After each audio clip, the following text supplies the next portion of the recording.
What is up, everybody? How are you going? Good evening, good morning, and good afternoon to everyone out there. Have you had a great Easter? I hope you have. Woo! I just had to bring this chart up, guys. $708 Tesla pre-market after those numbers came out. So a few people said last week, oh, I don't know if it's that great. I don't know if it's that great, Tom. Hey, any good number when people are feeling good about the market brings in the gains. And $708 is where Tesla looks to pre-market open here. Are you guys hyped for that? Woo! Damn. Anyone that's in the Tesla long is feeling good because we know that $708 actually has been our resistance. We've had our 700 for the close, but look at this. Look at this. I just have to start right here, right now. Where is he? Where's Harry? There he is. Harry's here. I knew you'd be there, Harry. I knew you'd be there. Tesla is up, up, up. Looking sharp in the suit, Tom, says Sarah Jane. Tesla ripped my face off. Never short it. Michael Burry was wrong. I'm sorry to hear that, Michael. Yeah, do not short hyperstonks. It is bad. Look, top tip, guys.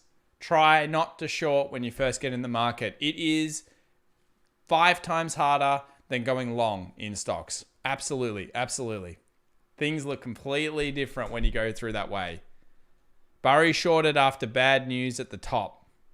Yeah, Burry says a lot of things and then does opposite things. Just remember, you have to think about what he says, when he says it, all those types of ones. Were we short or were we considering Tesla short at 800? When it was around here at 888? Sure.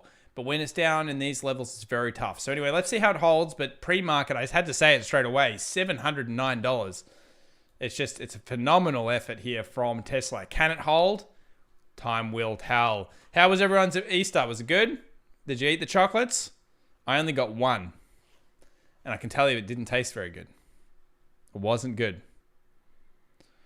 This Day Trader says, do not short innovators. Absolutely. Absolutely. I've also got a new member to, I believe, could be the community, could be Ken Bayes. Welcome to the community. I think you might have subbed before. Thank you so much. I'll just make sure these things are working. 1 second here. Yep, they're working. Perfect. All right. Okay. Guys, it's all about Nasdaq week. Will the Nasdaq continue going up? Let's bring up our FAANG analysis. I did this with the private community today. I posted up there. If you're a member of the community, make sure go check out the video. It's well worth it. We'll cover some of it off here though as well. 45.71 on the FAANG. Remember, FAANG, guys. You've got to have this on your charts. Whew. Closure through. So strong. Let's go to the weekly. Let's go to the weekly. I just want to look at this and say, it's made a decision. It's made a decision. What is this? It's the long leg doji. What is this? The long leg doji. What is this? Rejection style candle. What is this? Rejection style candle. Then all of a sudden, we get a bullish candle coming through, 45.71 on the closure. It's just so strong here for the FAANG. And when you start looking at the stocks, you'll start to make sense of it. Let's have a look at Alphabet. Let's take a look at Alphabet straight away here. Google. Look at the consolidation. Look at what Alphabet's doing. Breaking out, new weekly, now 21.32. The FAANG stocks across the board, except for Apple, are looking incredibly bullish. You go over to Amazon. Let's just load up Amazon. I've got to start here because I just want to talk about all these things. They're going crazy.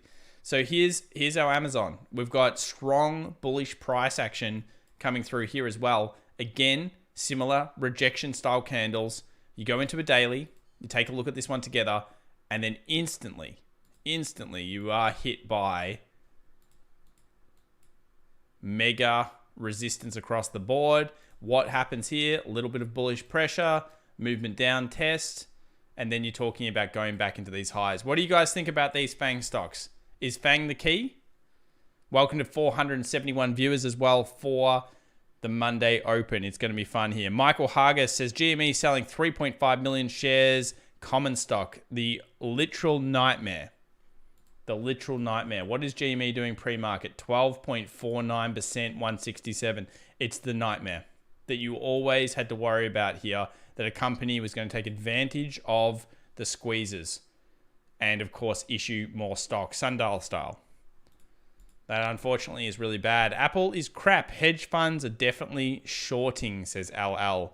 Apple is crap. Lol, says Corey Worthington too. Now, Corey, are you the real Corey Worthington, or are you a fake imposter Corey Worthington? Anyone in Australia would know what, and about my age would know what Corey Worthington is. Chronically Sam says, got chocolate mousse on the weekend. That sounds good. Tesla short to day traders is like mute button to Tom. Don't do it. That's pretty much right. Verified news, US $2, getting the party started. Zixi. So we'll go through the thoughts on GME, on Bitcoin. I want to get into crypto today. I got some crypto projects that I've been looking at over the weekend, been self-educating, I guess you would say, in some different crypto projects, some interesting stuff. This is a good looking pattern instantaneously here. You've got your double bottom, verified news. Very nice. 822 in the pre. Yeah, that looks double bottom-ish. Let's go to the weekly. Oh, yeah. Nice bit of structure there. Let's go to the line chart for a second. Very nice. So we have our resistance here in the line chart close. That's become support. Then you've got consolidation. You've got a clear $10 target multiple times here on the closure points. Remember, use line charts. Guys, if you're not using line charts, what are you doing? Why are you not using line charts? Closure prices are the key, which we always talk about. We also know this acts fairly technically because look down here. It looks like it double bottomed some time ago and pulled up from that. So let's have a look at how that looks on a candle chart now. Yep, there it is. And it broke through and it came back and retested a few times and then it went up. Look, this looks great. It needs to hold above, as you would know. Verified news, Dave. If it holds above the $8 today, closes above there, you've got your fully fledged double bottom. Next target's 9, but I would think more likely it goes towards the 10er. It's a double bottom. It's solid. Well done. Thank you for bringing it to our attention in the community. This is Zixi. Solid little looking technical there. Very strong support, became resistance, and now if it closes above, we know that gravitates to the next area. 3.5 million shares is nothing, Matthew says. Well, 3.5 million shares by 160. Well, I don't know what they're issuing at that, but it's still, look, it's all about sentiment, man, with GME, AMC. So if you start to degrade sentiment, and that's something that would definitely degrade sentiment on me, what if they did another issue? Unlikely, but what if they did that? What if it gets through certain supports? That's the type of thing that can degrade sentiment. So unfortunately, it is bad. That's just my opinion. You can totally disagree with me. But when companies issue on top, it scares people and it degrades sentiment. And as you know, it's all about sentiment. Michael Hager says, hold GME, buy it at 155.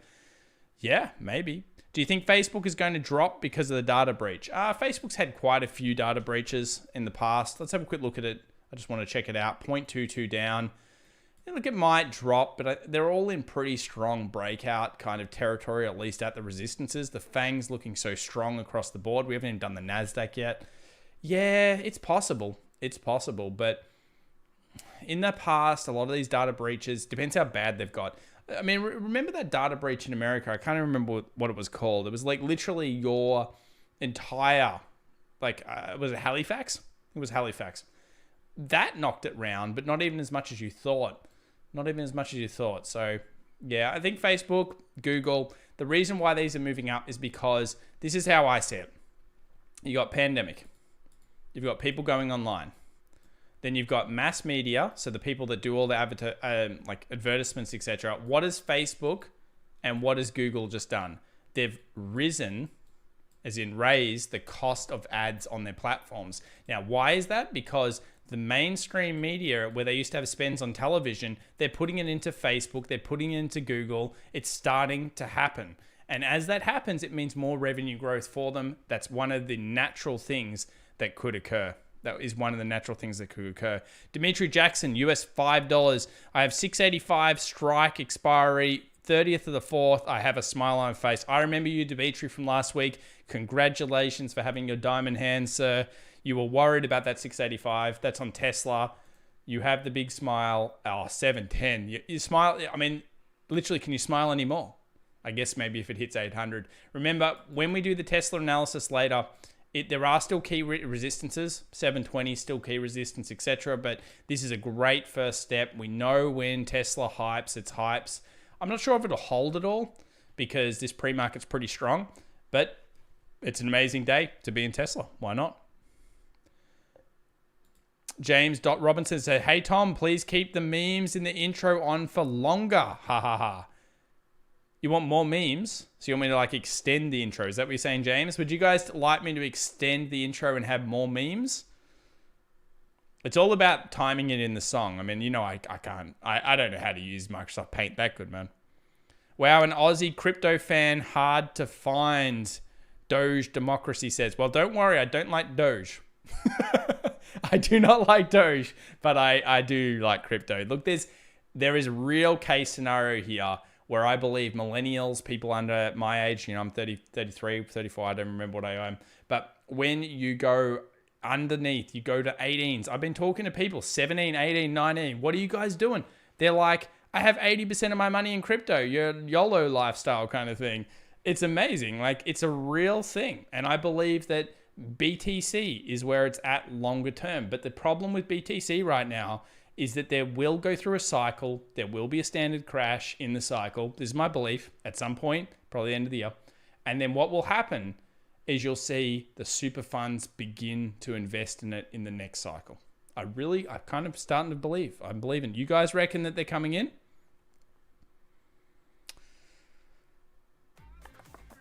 Corey Worthington II says, of all FAANG stocks, surely Facebook is the weakest. Who even still uses it? Boomers, man. Corey, boomers like me. I go on the Facebooks. I join the Facebook groups. I get in the Facebook marketplace. I buy crap. I sell crap. That's what happens, man. W Diggs, US $4.99. VACQ, please. We can certainly do that. VACQ. Vector Acquisition Corp. Why not? And then we'll get into the general party to get started here. Pre-market 1147. Nasty SPAC. Nasty SPAC. So we know it's a SPAC because it listed around 10, or at least it looks like a SPAC. I'm pretty sure I've done this Vector Acquisition Corp a few times. The thing with it is it's at a support. So you go into the 4-hour, you think about where it's at. Yes, it's at a support. Has it been lower? Yes. It doesn't look incredibly strong. It kind of looks like it just wants to sit there for a while. So what I would be doing with it is I would probably be trying to trap it and try to find a location or an area that interests me maybe for a breakout. So what I might do is I might draw through the last two highs. I might draw through the 11 flat and probably this 1140 area. And I would have all those on my chart.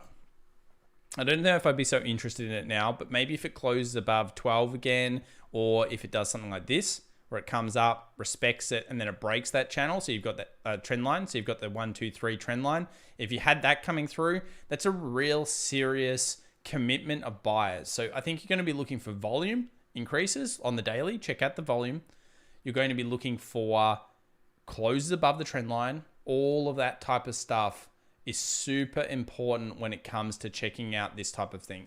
Look, it's going to be a sleeper, it looks like, for now. Check out alerts above 12, but I'm not super bullish on it in any way around this area. It just looks like support for now, and you need volume or someone to get more excited about. W Diggs, I wish you all the best, but yeah, I just think it's support. It doesn't look like it's going under here or under 11, but it doesn't look like it's going anywhere either. Thank you so much. The 810 viewers already joining us for what is going to be a very interesting Monday. Remember, hit that like button, guys. It helps us out. Click it. You know, if you click it, we give you bonuses. BTC, US dollar, please, says Sasha Lim. We will do it. Don't worry. Scott Gerfreda, Australian $5. Oh, W Diggs knows. He says, I know it's bouncing all over. Oh, yeah, it's bouncing all over. But look at the 12. Draw something like that on it, man. Scott Gerfreda, Australian $5. Nothing else with it. So thank you so much there, Scott. Appreciate your support of the community. Thank you so much. Oh, we've got crypto people. They're coming out. They're like, where's the crypto analysis? A lot of people say more memes. Guys, post the memes. We need the memes in the community. Join the community. Click the link. Join the community. I need memes. Let me just hide that there. In here. More memes in here, okay? Post all the memes, and then I'll chuck them in the intro. As many as possible. So I love the memes. They're very, very good. Facebook is for stalking and buying secondhand, says Clarice.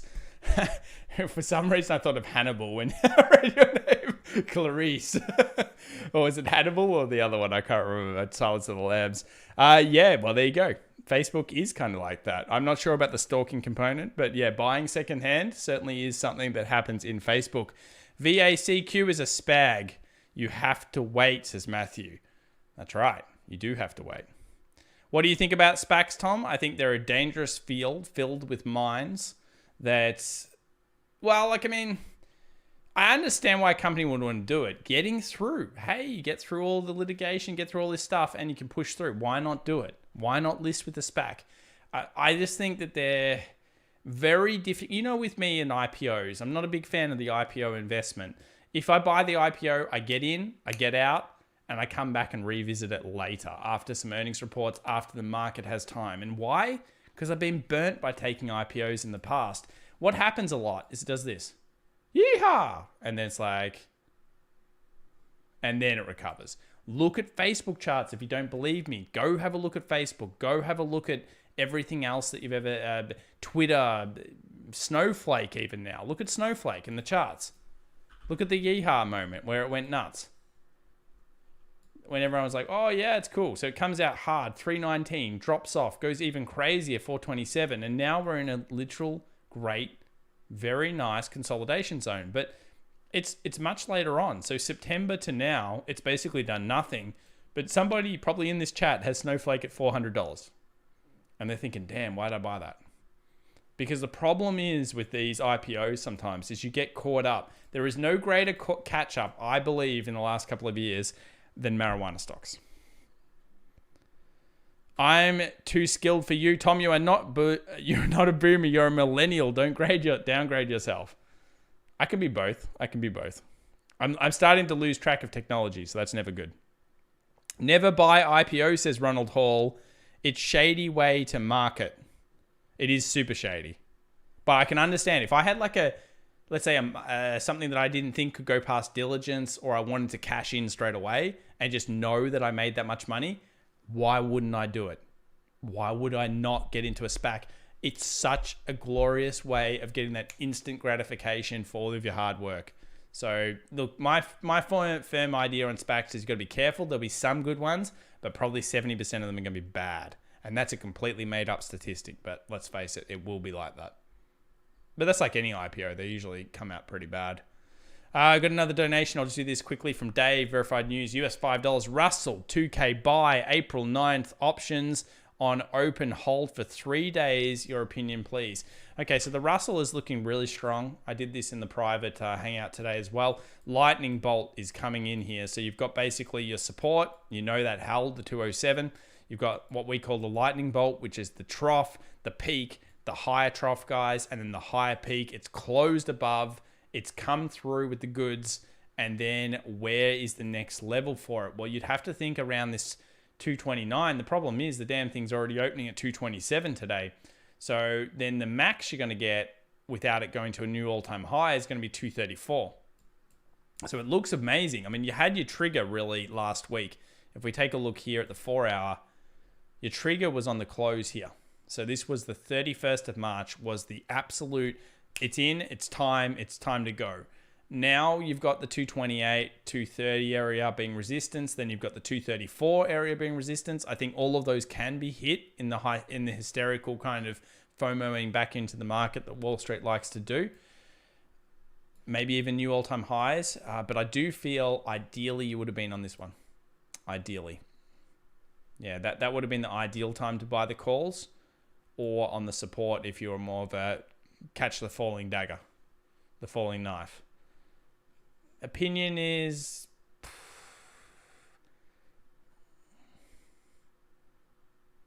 I don't know what the premium is on them now. So I'd have to look at the premium, but there is some decent run here to at least 230 and then possibly 234. Maybe if it pulls back a little bit throughout the day and you still believe in it, it's possible. That might be worthwhile there, verified. Good luck on that one. Facebook makes some big money. Absolutely. They are in new fields as well. They are in new fields. SPAC, not space. Oh, space. No. No space. Tom, your take on AMC. Crazy pre-market swings went from 85 cents down to 32 cents up, says this day trader. Yeah, I know it's calls, Dave. I know it's calls. You're just buying calls straight. But it, again, is premium, and I don't know if you're going to get enough out of it at 227 on IWM. But this chart looks great. It looks good. Check the weekly out, guys. Oh, you know, I'm excited today because it's all happening. Last week, we got the confirmations. It's all happening. I don't care which direction we go, as long as we go in some direction. But bullish is better for me. So if we have here the 2 wicks, the 2 big rejections coming off the zone, plus another rejection from last week, it's just showing time and time again that there is bullish buying pressure throughout the markets right now, and that Wall Street is making a decision. Look, let's move over here quickly to XRP, because I know people are going to be liking XRP, to BTC, to all of the cryptocurrencies. And we'll start off with XRP. Why not? The crappy coin is back, guys. SEC supposedly dropped a couple of lawsuits, or that's what's heard. People are getting optimistic again. You can see they're pushing it into the 75, and we know what comes next if it goes past 75. What do we think comes next? I'll let the community catch up on this one. What do you guys think comes next? And I'll read some chat. What's the next level after the 75 cents? Could NEO hit 50 this week? NEO should run off the Tesla bandwagon. We'll take a look at that later, Pablo Dewaga. My Palantir looking yum, Jeremy Smith says. Yeah, it's looking a lot better. Thomas Love, XRP back to $3 this week or next week. Woo, Thomas Love. Damn, man, you're bullish on that. I like it. I think you got to contend with the first level first. Put the first level in. Is GME done, says Peter Pan. Oh, you can never look. Yeah, it's tough. I get downvoted if I talk bad about GME. I don't talk dirty about it. But I hate it when companies put corporate actions on. Someone said there's not many shares. The problem is usually when a corporate action comes onto a share, it really forces that share to trade in a range for a while. So therefore it takes the hype out of that. And when it trades in a range, or it trades close to that, or brings it back down and it doesn't usually move up that much, that's the problem. You're killing sentiment for an extended period. Now, I'm not sure when they're doing it, but yeah. So my Chronically Sam says $89. Really? FTJ says 50, 98.3. I like Elysium's thought process there. $500, Triple T rocks. Pull back and then to the moon, $1,000. Guys, you got to look at the market capitalization before you have these calls.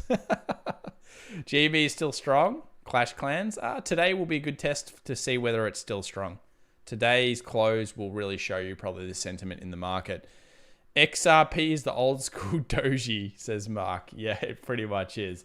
So 75 cents is the next resistance. We know that there's going to be some sell lines there. It's already contesting with it. If it coils underneath this level, then it's got a good chance of moving through.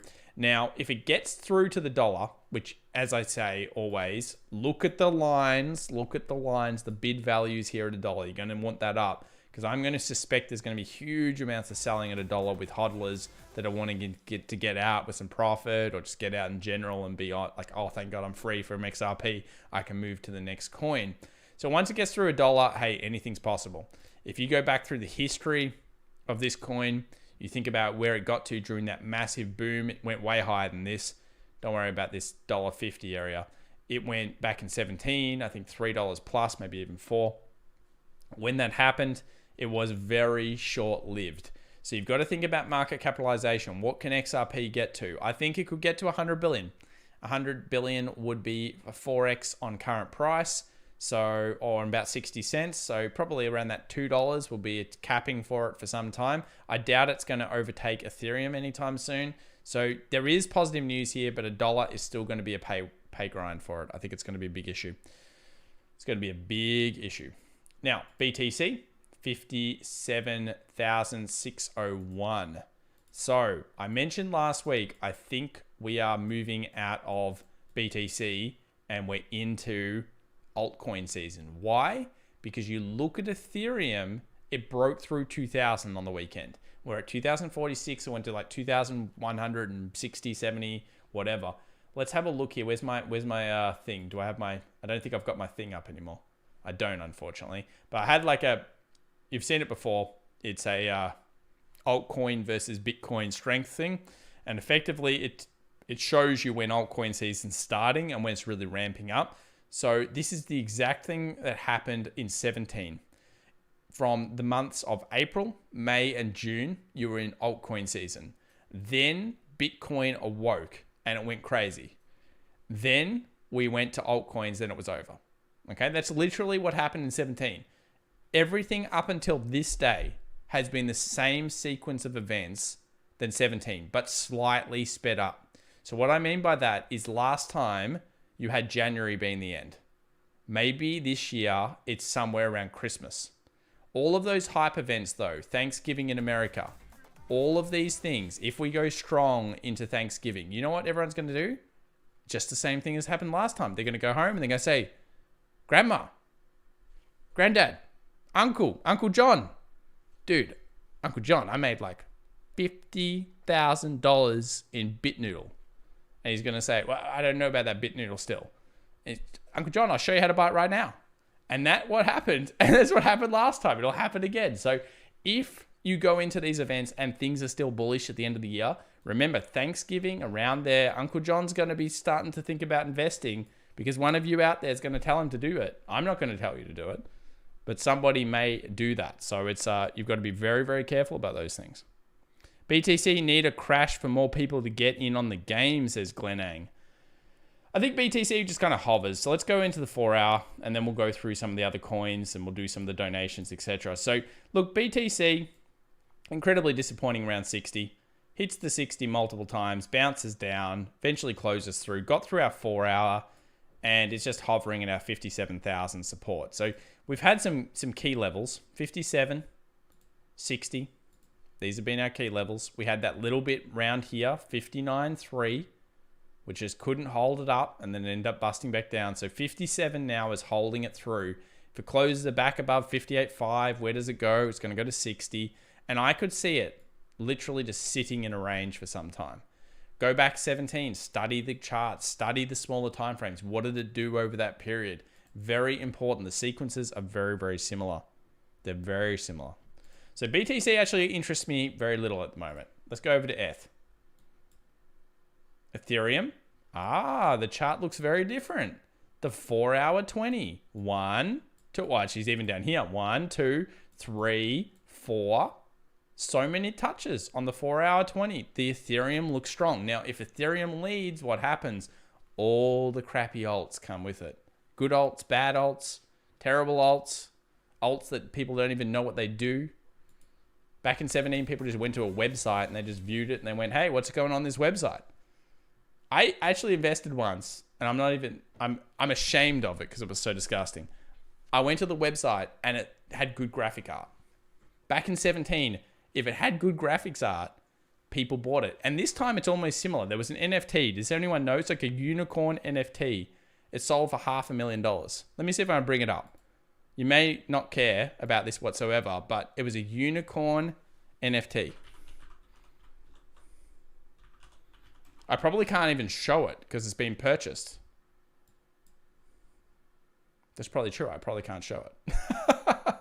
Anyway, you can look it up yourself if you want to. But it was purchased for $500,000 recently. It just shows you the power of graphic art. Welcome to the 1,180 people joining us for pre-market. We're only half an hour in and we're already at 1180, and that's thanks to you guys. You guys are smashing the like, getting involved. Click on the Discord link, get in there, give me memes.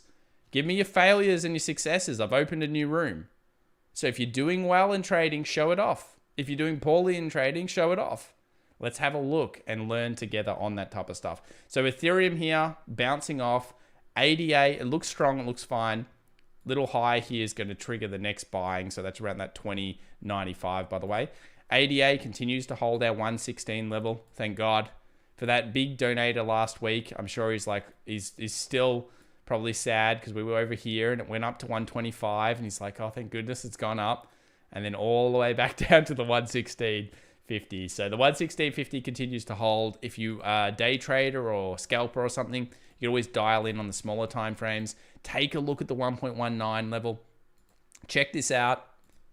Look, if it breaks past here, what's it doing? It's creating structure.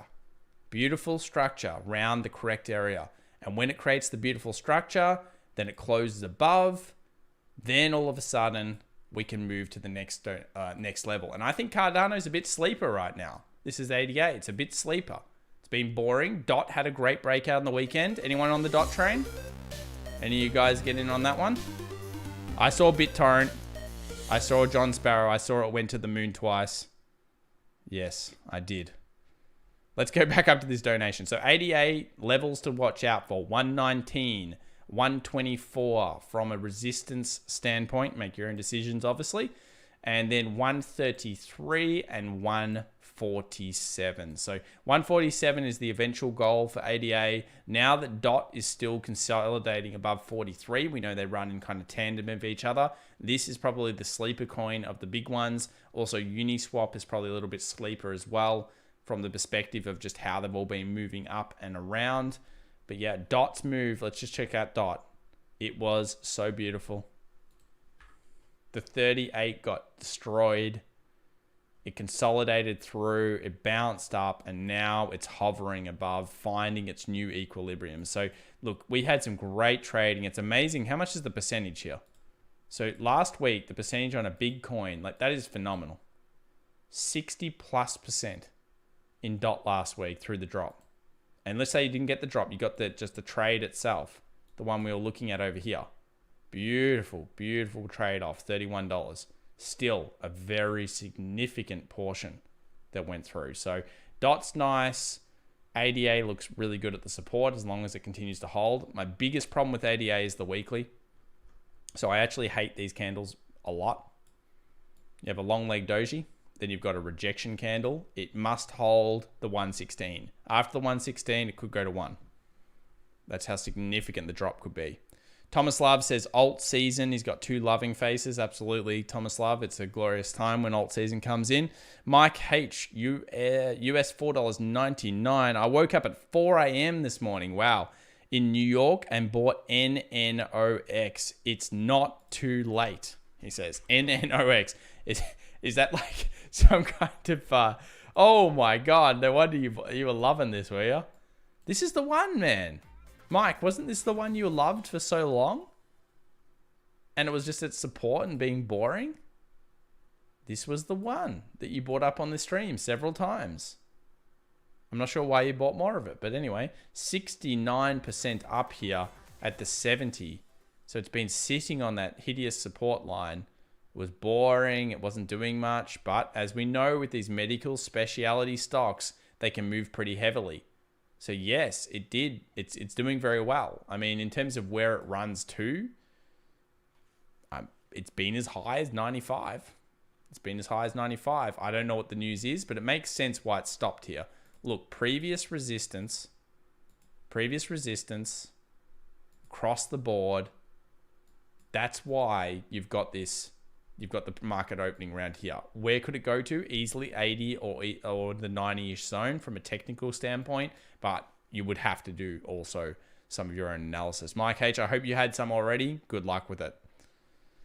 Good luck with it. Dina M, US $5. Tom, can you have a look at NNOX? I got 510K clearance from FDA. Oh, it got 510K clearance from the FDA and is up 50% this morning. Yeah, this stock we've covered several times. Well, thank you very much for the donation as well about NNOX. It's at resistance in the open, but I don't think it's clearly already above that, so it probably wants even more. It sounds like it's a great announcement for them. This is the one that I believe had to go back and clarify some stuff from the SEC. So in the future, write this down. Clarification to the SEC about like an amendment on their application may be still a positive in the market. Remember, the market didn't like that clarification. They got it done. So maybe add that to your trading arsenal in the future. I still think that, look, you've got your highs over here during the 22nd and the 10th of Feb. I assume that was more off, we think it's going to happen. These are usually pumps and dumps when it comes to the hype and anticipation. So you got to watch them very closely. But if you believe in the product, it could be different. But there's been a lot of pumpy and a lot of dumpy across this one. So be careful, as always. Looks strong on the pre-market. Good luck, Dina, and good luck to you, Mike. Graham Morton says XRP is trash. Ooh, it's a bit harsh. Shri says, good morning, everyone. Good morning, Shri. Good morning. Tom Siricasano, US $5. Tom, I want to buy additional Tesla today, but should I wait till the weekend retail traders go through and wait for midday price to pull the trigger? Probably. But you have to make your own decisions, yeah? The problem is, can you go back through price? This day here. Let's have a look. What actually happened on this day? So opened up hard and just ran the whole day, okay? We know that this weekend anticipation pre-market's often fake. So look, there could be a pullback, but I don't think the pullback's going to be super severe. From a technical standpoint, if you're thinking about where the pullback could go to, it's probably only going to go somewhere like a 700 or a 701 or something like that. Find buying pressure and then buy off it. 720 should also act as resistance. So if you're doing like a coin flip, 713, what's it closer to? 720. So it's only $7 away from resistance and it's around $12 or $13 away from support. So if you believe both are a coin flip today, have you answered your own question maybe there, Tom? That's what I'll leave you with on that one. Matthew Tainch, Australian $5. What do you think about the 4-hour potential head and shoulders on BTC? BTC 4-hour head and shoulders? No. We don't want any of that. Are you talking about inverse? Or are you talking about down in here? Or this? Okay, so let's go to 2 hour. So I think what Matthew's talking about is like this giant, it's like a gargoyle head. The gargoyle head, and then you've got your left shoulder here, you got your giant gargoyle head, and then you've got your right shoulder. So left shoulder, head, right shoulder. Yeah, I mean, it's obviously a key support. So regardless of whether you think it's a head and shoulders or not, it's going to be a point where if you close underneath here, and you can see it has not done that. It has not done that. So you went back to your 4 hour. Look, every time it's bought off here, if it closes under here, yes, I believe it could go well back down. In fact, I would think 54,000 is the next target. BTC really looks like it's altcoin season and it is not BTC season right now. So if it fails, let's say it goes down here, 54 would be the next target, which will basically be this distance. So I don't know if I'll agree with the head and shoulders idea, but I will agree that it doesn't matter because you're at a significant support level, and if that is broken, it goes to the next significant support level, which would be around 54,000. Thank you very much, Matthew. Good luck. Kara Marga, welcome to the Stonk Squad. Thank you so much, Kara, for subscribing and joining the community. I appreciate that very much. Harry Chu says Tesla shorts had better cover because Harry is coming for you.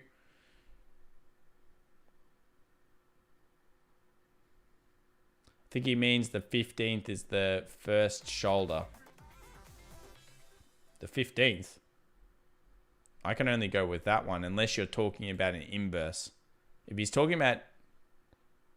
you are talking about this. So you're saying like here, head, and then shoulder. Yeah, I mean, it's going to be explosive if it gets through 60. What is the directional... How much actual line is this?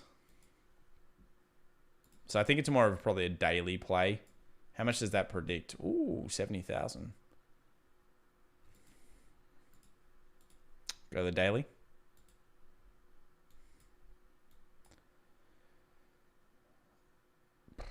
I just feel that, yeah, if it gets through 60, it's going to completely destroy this. Like, this doesn't matter. Get rid of it. Delete it from your memory. It's all green sky because... really, when it gets through 60, it's already found resistance multiple times. It's found resistance again. It's then consolidated.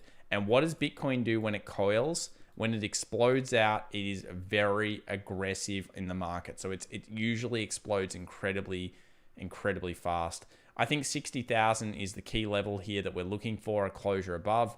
And then I've said it many times before, the next level is most likely 65. And then this would be predicting a 70, which are both 5,000 increments, usually what Bitcoin likes to move to.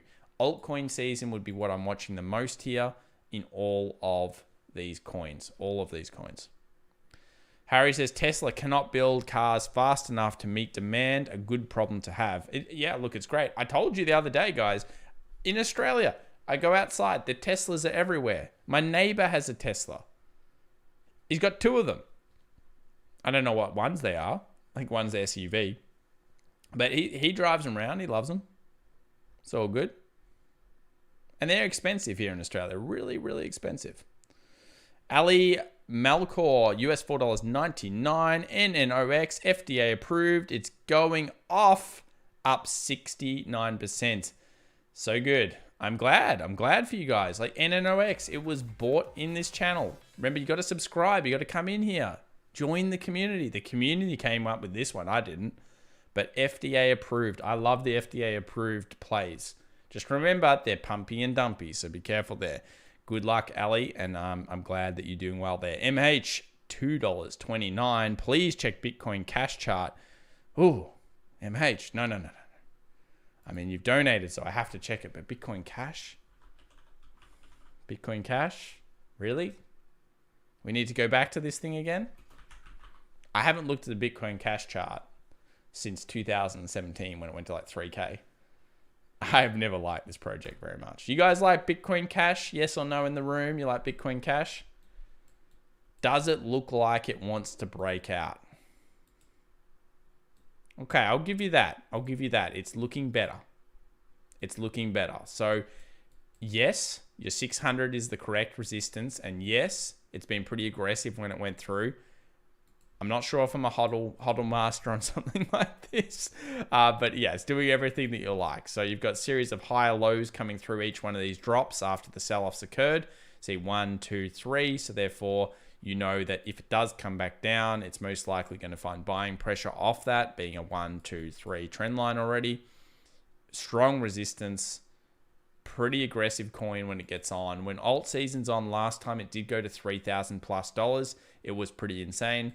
I'm not sure if Bitcoin Cash has the run in it, but it's been heavily scrutinized. This coin just is not loved by the communities anymore. Let's see what the chat thinks of it in just a few moments, but resistance, you're completely correct. It is there. And if that's your play, then yeah, I mean, the technicals are there from a resistance standpoint. Closure above 600, pull back then, and then movement into the 750 as a percentage. How much is that? Let me figure this out, because I'm not that great at math. Let's have a look here. It's about 20%. So it's pretty nice percentage into the highs and maybe even new highs. It looks good on a chart, but it is Bitcoin Cash. Good luck, MH.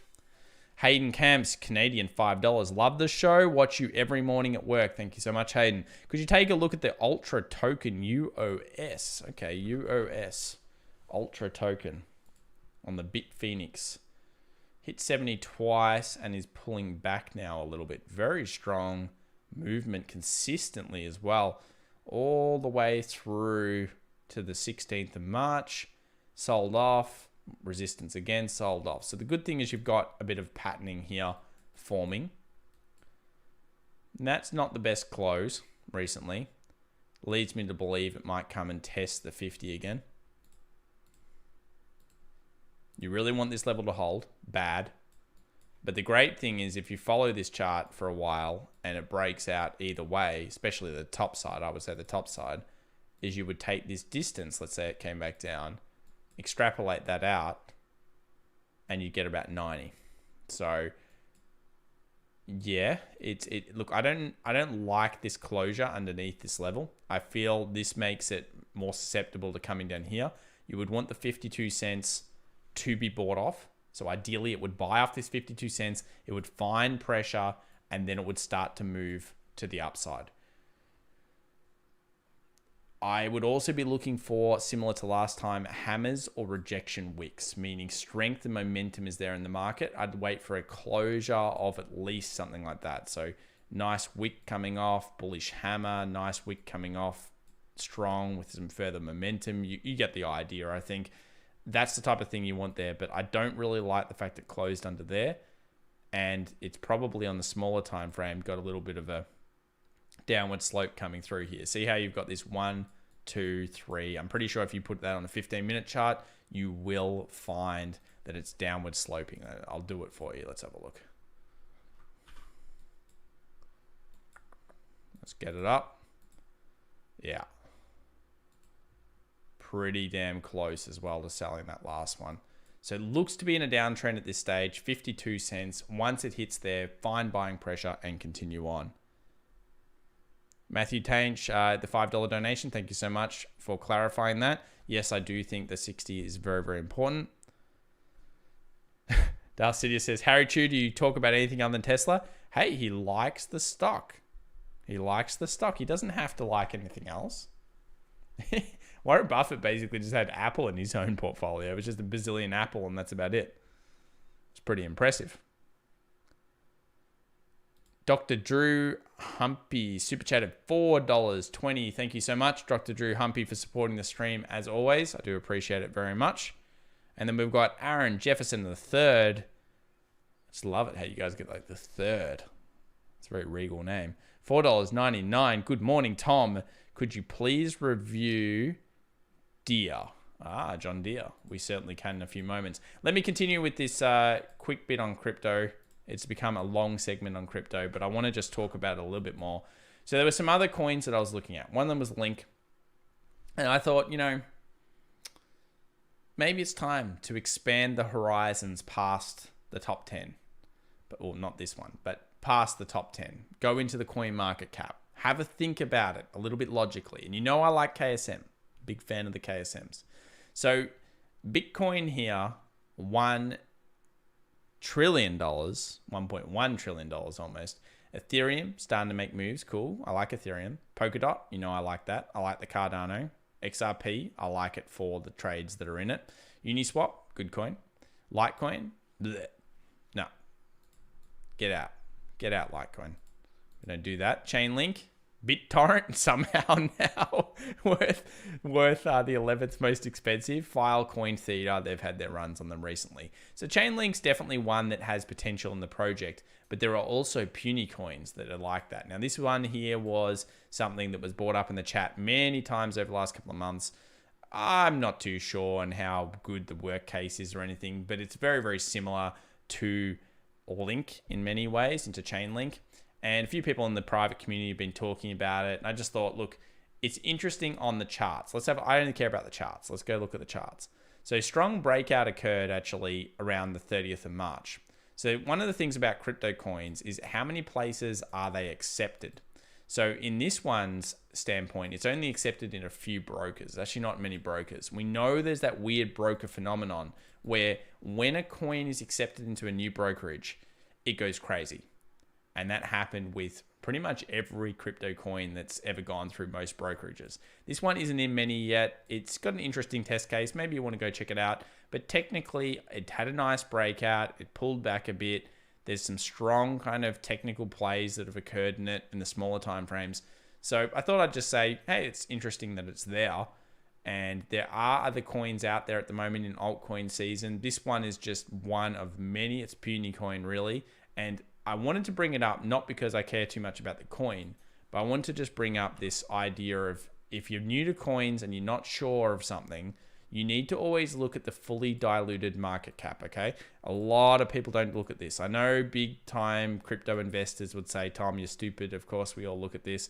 A lot of people don't consider the fact that this coin is actually already valued at almost $1 billion in terms of full capitalization when they bring out all the rest of the coins to full maximum capacity. So you've got to always consider how expensive is this coin.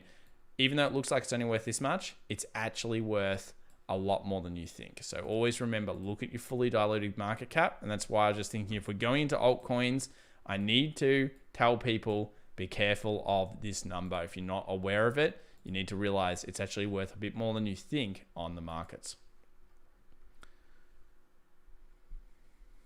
WRX coin. Yes, I've seen WRX. A few people were talking about this one as well. It's been moving very, very heavily. I think this moved crazy over the weekend. WRX moved up all the way to $6.67. That was coming off. Look at that, $2.32. Basically tripled. Few people talking to me about it. Yeah, that's the type of thing that happens. That's the type of thing that happens. Nebraska says Bcash made some crazy runs in 2017. Wouldn't surprise me if it did so again, but who wants to be holding Bcash? That's the thing. It's a trade more than anything else. So maybe if Frank says Bitcoin Cash met bleh. BCH lol, what a throwback, says James Robinson. You forget about it, yeah? It just sits there. It's like the little hated Bitcoin. It sits behind. It's like, look at me, I'm still good. But no one likes it. No one likes it. WRX coin, yeah. This is probably done for now, you would think. It's done that typical blow off type of thing. It's had its go at the second $6 and it's finding some resistance selling now. Beautiful run. Congrats, the people got into it, but it looks like it's due for some consolidation. Yeah, it does. Let's have a look around the markets now. Let's check out the pre-market. I already did it because I wanted to look at the Tesla, but let's go through the greens and the reds. So Facebook down a little bit. Privacy hack probably does that to you. On the other side though, however, Tesla 7.56% up. We've got Zillow 2.64, Trade Desk 2.45. So hyperstonks are up pretty heavily. Shopify also 1.78%. Spotify, Roku, even Teladoc's having a go. 185 in the pre-market there. Go over to the other ones. Let's have a look at the speculation price list here. AMC 5.34%, Palantir 3.86. Good day for Palantir. Also almost above 24, which would be sweet. Churchill Group CCIV 23.78, Tilray 2.55%, and then the rest. If we scroll down here, GameStop unfortunately down 15%. The worst case scenario really that could happen is issuing of shares, and that depletes the price and kills sentiment. So today will be very important to watch your GameStop, and if you're in it, you're going to want to watch the daily close. Super important there. Super important. All right, let's have a look at Deere now. This is for Aaron Jefferson.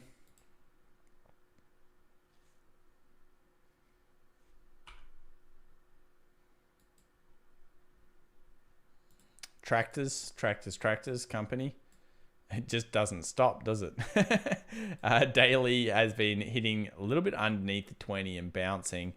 Nothing really to say about this stock right now. You got a long leg doji.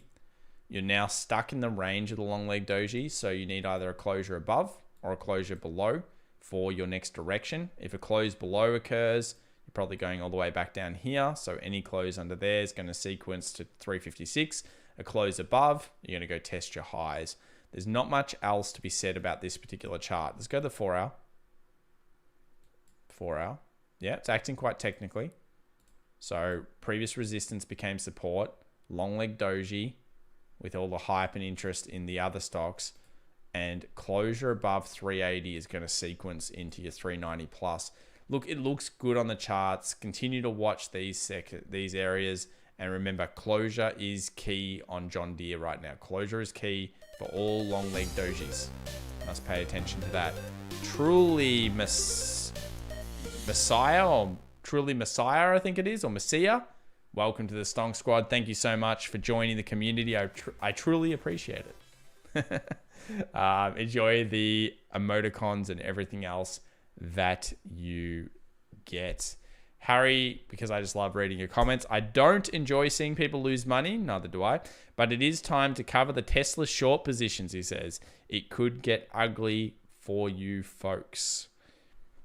It's possible. You get past 720. You're starting to talk about 780, 800 from a technical standpoint. Nebraska says gas fees were whack before 2K. They were insane. I transferred some money. I was like, my God, this technology sucks. What was it, like $20 or something? Oh, it's so bad. It's almost unbelievable. It's almost unbelievable that it's cryptocurrency and then it costs you so much in these gas fees. Insane.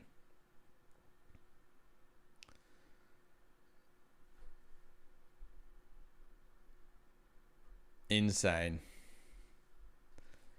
Nick M Power super chatted $5. Can you show?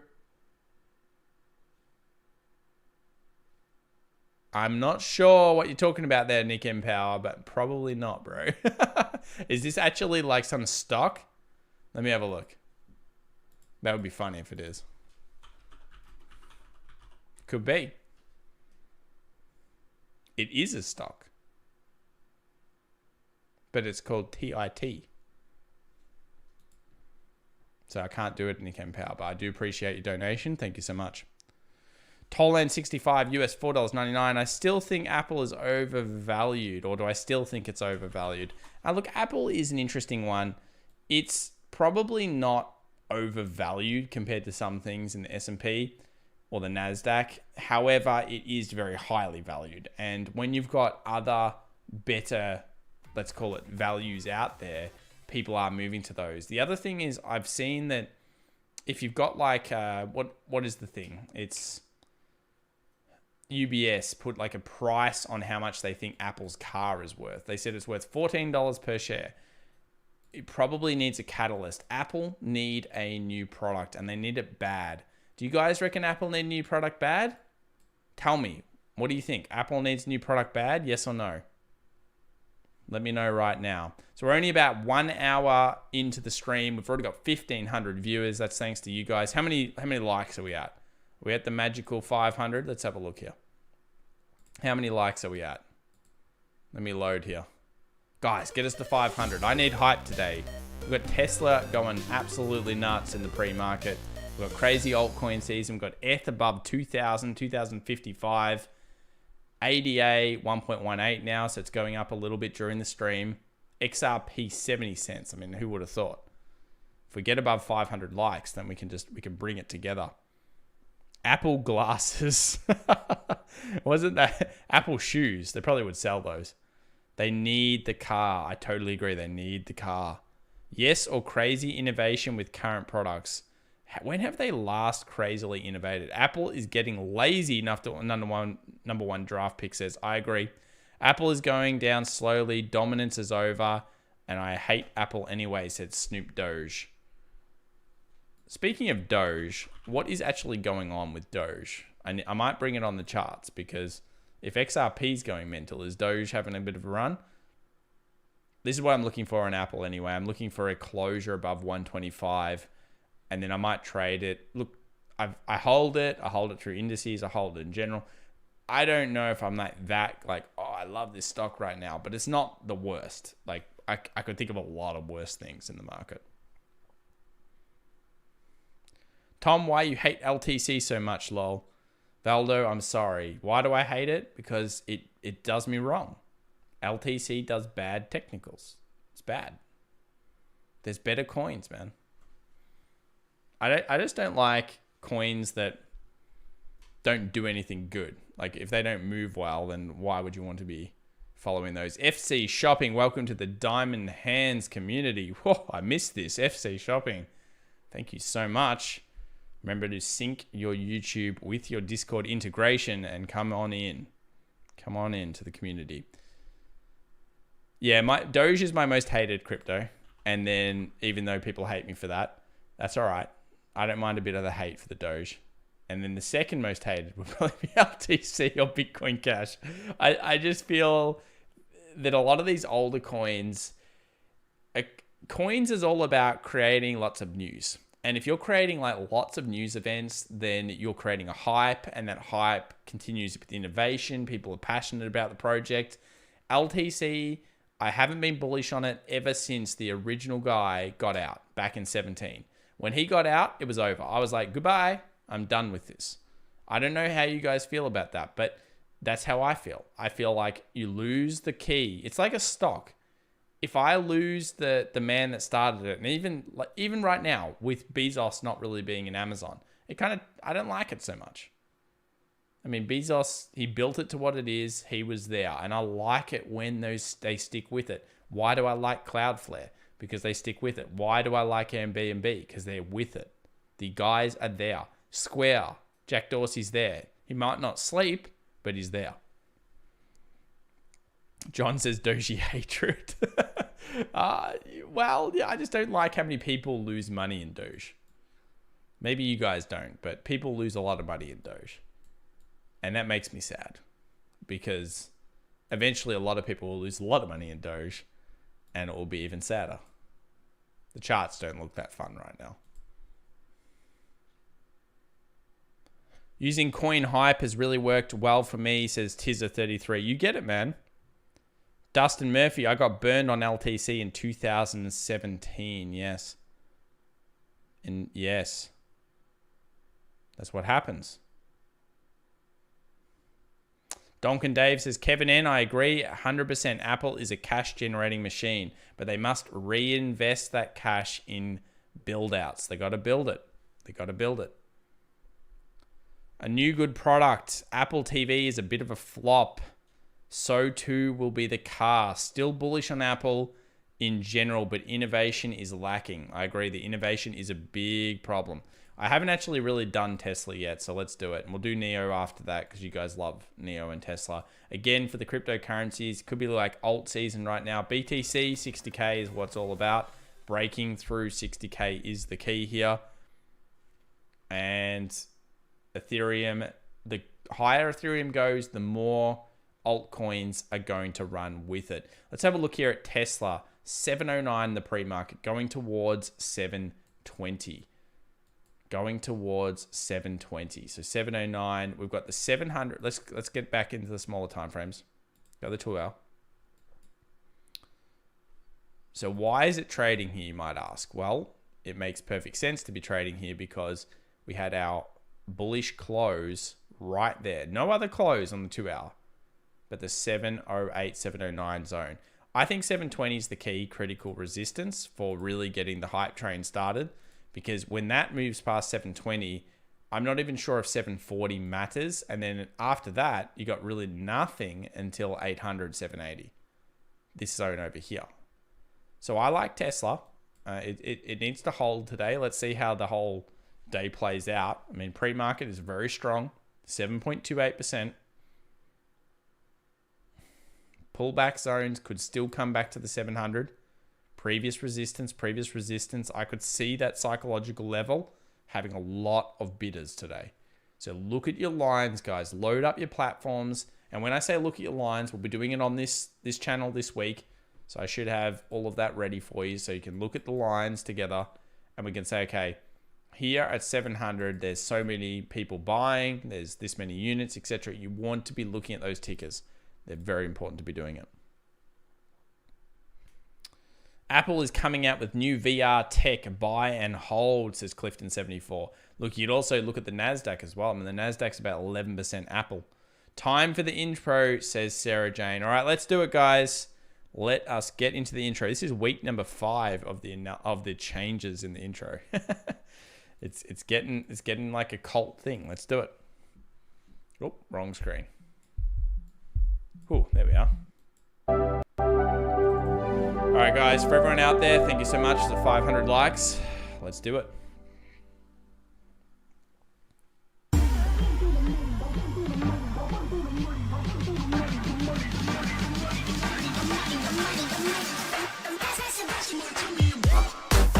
Oh, that's Tesla. Look at it go. That's that WRX coin.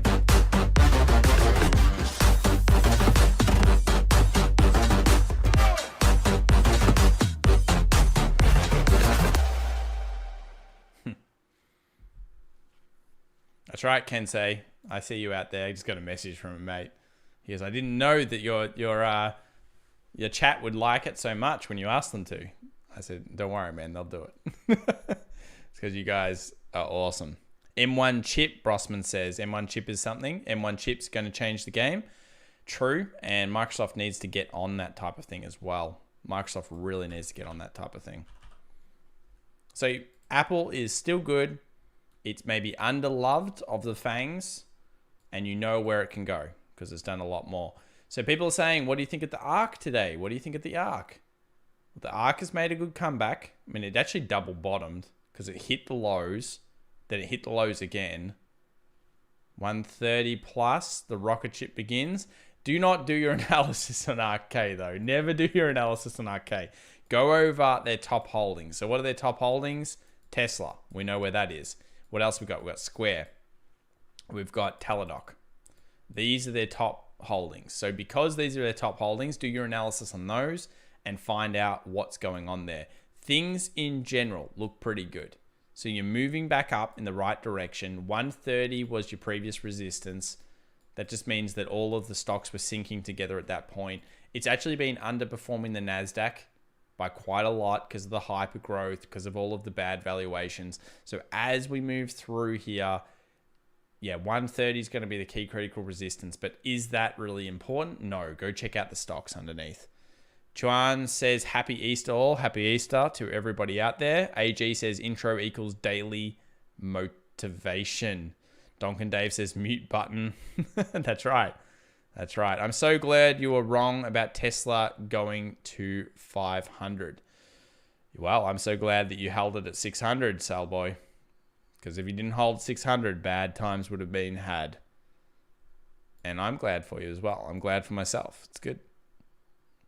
10 years is up, so market will probably sell. 10-year treasuries, you know what I think about this. I don't care too much about the 10-year treasuries, and I think the market is starting to relegate to that theory. This, I'm telling you right now, is crap noise.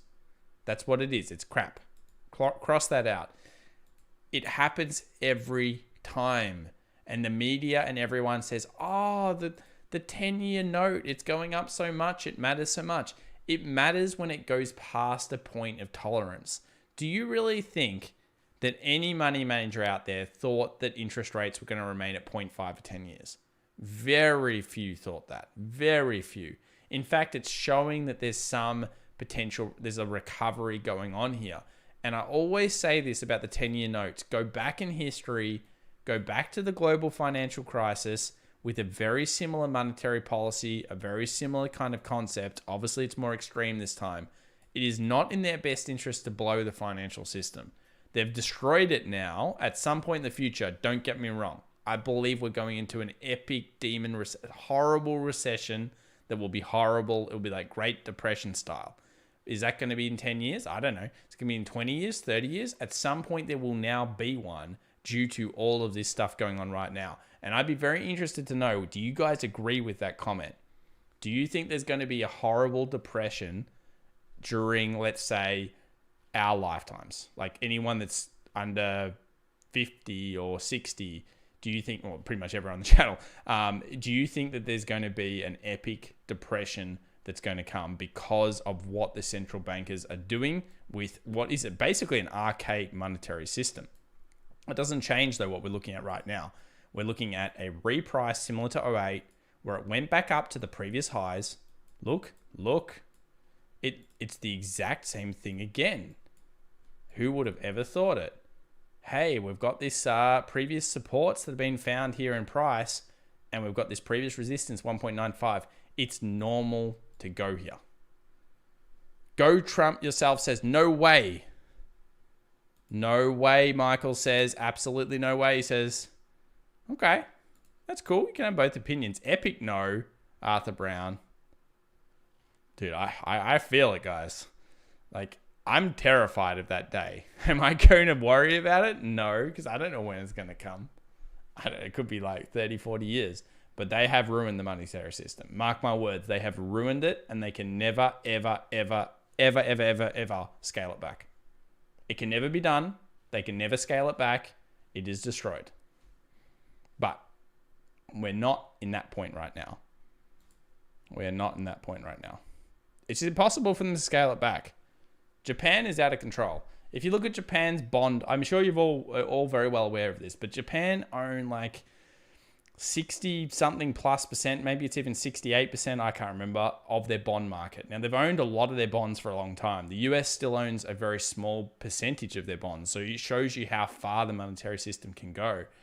But that's the problem, you know, the illiquidity that's going to eventually come out of the fact that it's all going to be government-owned debt, or at least central bank-owned debt. It's a big issue that we don't want to worry about in this channel right now.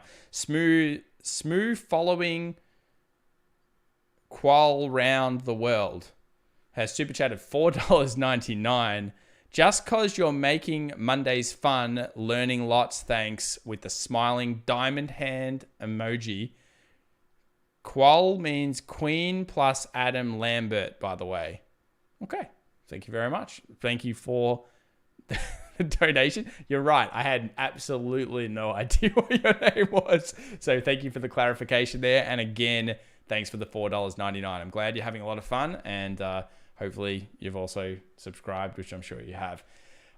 So you guys thought, and we haven't done gold here, people say yes. Chupa says, wow, smarter people here than I thought. We're all big brain, man. Chupa, no one here is small brain. Everyone's big brain. China invade. Whoa. We're not going into that. Hello, what do you think about win on hot? We'll check out hot later.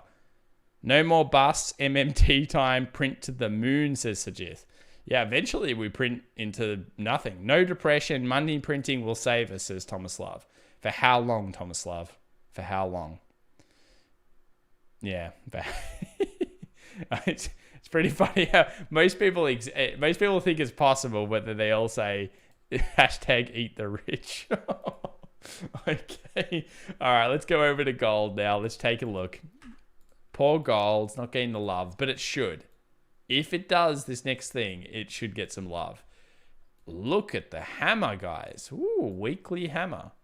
1680 support, 1680 support. Now, hey, let's get some slingshot momentum. It's not doing enough yet, but I do like what I'm seeing, because on this weekly, big bullish hammer. And anyone on the channel would know big bullish hammer means nothing without follow through. You need follow through. This is the retail trap. This is where they say every retailer knows about this. They call it the pin bar. It's called the hammer, but they call it the pin bar. And they say, oh, we like this candle. It's like liking a stock. They buy it and they don't think we need the momentum. What is this telling us? There are buyers here and they are very committed. But you need that little bit of extra garnish on top, which is the follow through commitment that happens when it moves to the next level, when it breaks through and gets above. So 1760 here is the resistance and the support. There it is. Go down to the daily. Can anyone tell me what this pattern looks like? Tell me right now in the room what this pattern looks like while I read some more over here. Thomas Carey says sundial. No sundial. If dollar collapses, what replaces it? Hey, I don't have the answers. I don't have the answers to what happens. I don't want to know what happens. I would like to be in the Bahamas. I'll be streaming, but I'll be streaming underwater or something, because I'm not going to be looking at it that much. Chris says you can't put it off forever. They keep rolling the snowball up the hill. Yeah, they'll snowball it for as long as they can, because it's not in their best interest. If you're at the helm of the ship, do you want the ship to go down when you're sailing it? Hell no. You leave it to someone else. How do we fix it? Plug the hole. Fix it for the next decade. I don't care. Do it. Do it now. It's instant. Instant gratification is what we're all about. Sarah Jane says, my brain is tiny. Kern says, me big brain. Very good. No more bust MMT time. All right. What are people saying here? Double bottom, lightning bolt, double bottom, George W. Blue Pill says. Well, it's kind of like a little W here. Here we have a double bottom for sure. Now, you have to get past the previous supports, which is 1760. But when you get past the 1760 supports, then you're talking about bullish momentum coming back into gold. And it has not had bullish momentum for quite some time. I mean, you could see it's a horrible decline. The poor gold bugs, they've been getting destroyed, guys. It's bad. You've got little trend line trying to break through as well. I'm looking for a 1760 break. I don't care about down here. I'm not picking it up. I'm not interested in it. But if it gets to the next level, if it gets through this 50 exponential on the daily, the 50 EMA, that blue line. If it gets there, then we can move to the next zones. We can start to say the bottom is in for now. And it's all happening at a very important level. Bullish hammer, momentum through. Let's get above 1760. Then we can talk about the recovery. Every $50 for gold will be key resistances along the recovery, but it looks very good when that happens. So watch this chart this week, 1760, certainly worthwhile checking out. Rocktopus, 306 Canadian, $10. Thank you so much, Rocktopus. Sup, dude? Loving the Discord community, Tom. Thank you very much. Could you check out TK? I'm in at $3.60. And SLB, I'm in at $29.53. For me, please, and danke, which I think means thank you. No worries, Rocktopus. Let's check it out. So we've got TK here.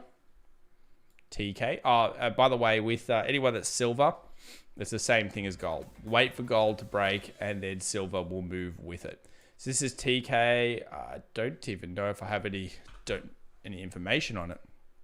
It doesn't seem to be loading. 330, you're in at 360.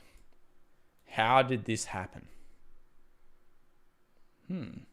Nice. Nice resistance. Oh, support, resistance. I get excited by that one. I like that. So you know you've got a solid rock at 3, you would think.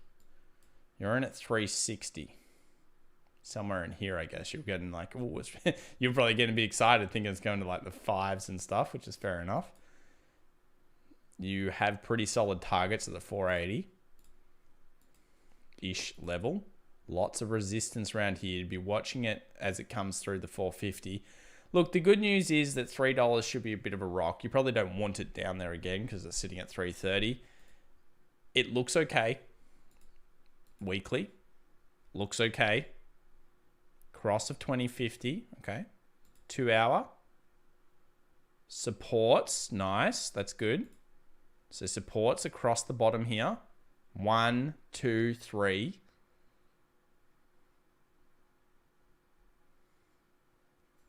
You just really want to hold Rocktopus. I don't really see much else other than you've got strong $3, you've got strong 322, and you know what happens when it breaks through your top here.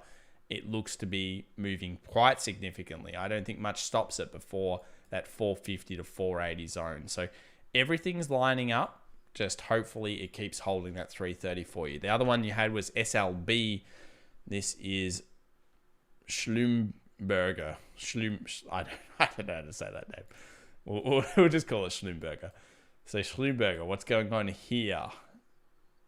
50 exponential moving average, touch once, touch twice. Lightning bolt could be coming through. Let's go to the 4 hour. Yes, I like that. Through the close. So I just made that. Now you may think, oh, Tom draws stupid lines, but there's a good reason for this one. Closure point. Closure point. What is the noise? The noise here are the wicks. So what's the most important thing to see on this now?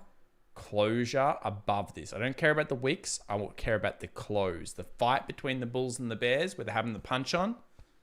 They're punching on over here at this 28.34, and we need to decipher which one won the fight before it's over. It's like betting on boxing. It's like watching Floyd Mayweather run round. When he run round, and everyone always thinks that everyone's going to beat Floyd, but he always wins, or at least gets the draw. So yeah, what we're trying to do here is just discern it. When we get the closure point, then it's all over, and we can say, okay, we're moving to the next zone. Looks good. Nice bullish pressure coming through. Get past this resistance, then you can move on to your $30 target here, Rocktopus. I'm sure you've got something around here being your resistance target. Looking much better. Let's go to the weekly. Just check out the weekly. Ooh, strong rejection. Very nice. So this will also give you your momentum follow through from what looks like a pin bar hammer. Coming off the base, recovery style play it looks like. You can see why it stopped at the 30. It still is a very critical resistance for it. Terry Chow, NT, $75. Hi, Tom. What do you think of Cree?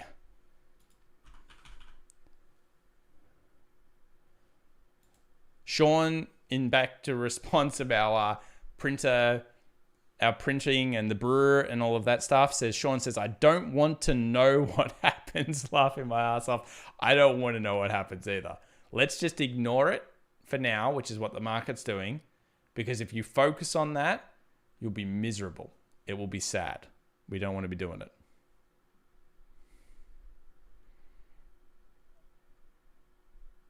Super fungi getting into the memes. I got big brain, but it's smooth. That could be a problem. You might need to see a doctor. Okay. Cree, donation here. Great wick purchasing. Look at all the strong buying here. This shows you someone's accumulating. Someone's like, oh yeah, I like the stock a lot at this price, and I'm prepared to just keep buying it. It's like Kathy Wood on TDoc. Just keep buying. That's what she does until she hits her limit. So that looks pretty strong. All Palantir. I guess she does a lot of Palantir. Cree, 115. Cool.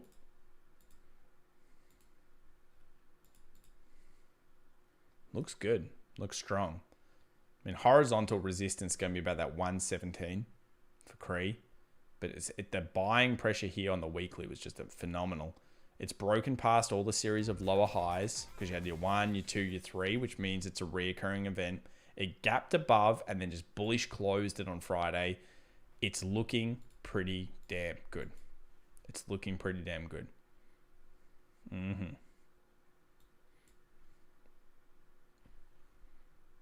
Targets 125, but probably looking towards even all-time highs for this type of thing. Just those strong bullish wicks off the weekly as well.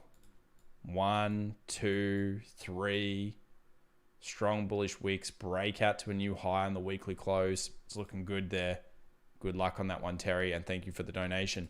I'll just quickly show you this as well, which is on. This was brought up again in the private community on Discord on Semiconductor Corp. Thank you very much for sharing it. We've been talking about semiconductors for a few weeks, and if you're also picking up, I think it's the Vanguard one. Do I have the Vanguard one here? That's Avalanche.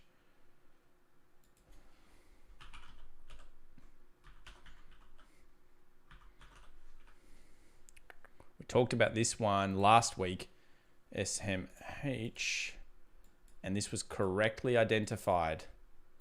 I actually got this one in the chats. It was not only in the live community, but it was also on the videos. They said, Tom, what do you think of the semiconductor? And I said, that's a breakout, man. It's a very nice breakout. So semiconductors across the board look incredibly strong, and it makes sense that they're going to be good for the next decade. Are you guys liking semiconductors in the markets? Got a closure above. We've got the follow through now. So it's like it's already gapped and started moving. 256 in the pre. So we're putting pressure straight onto the top for 258. I think all-time highs seems to be the general sequence here. It just makes so much sense. 242. The closure happened 243. That's your buy zone. For most traders, they'll be like, there's the close. I'm in. Let's go, baby. And then they push it through to the next level. And that's been very, very fast because the algorithms get into this thing right now. But semiconductors in general are breaking through.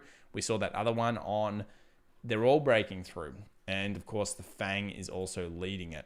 Tolan 65, US $4.99. Like all assets, the more participants hold a stock, the more legit the price. Expected value.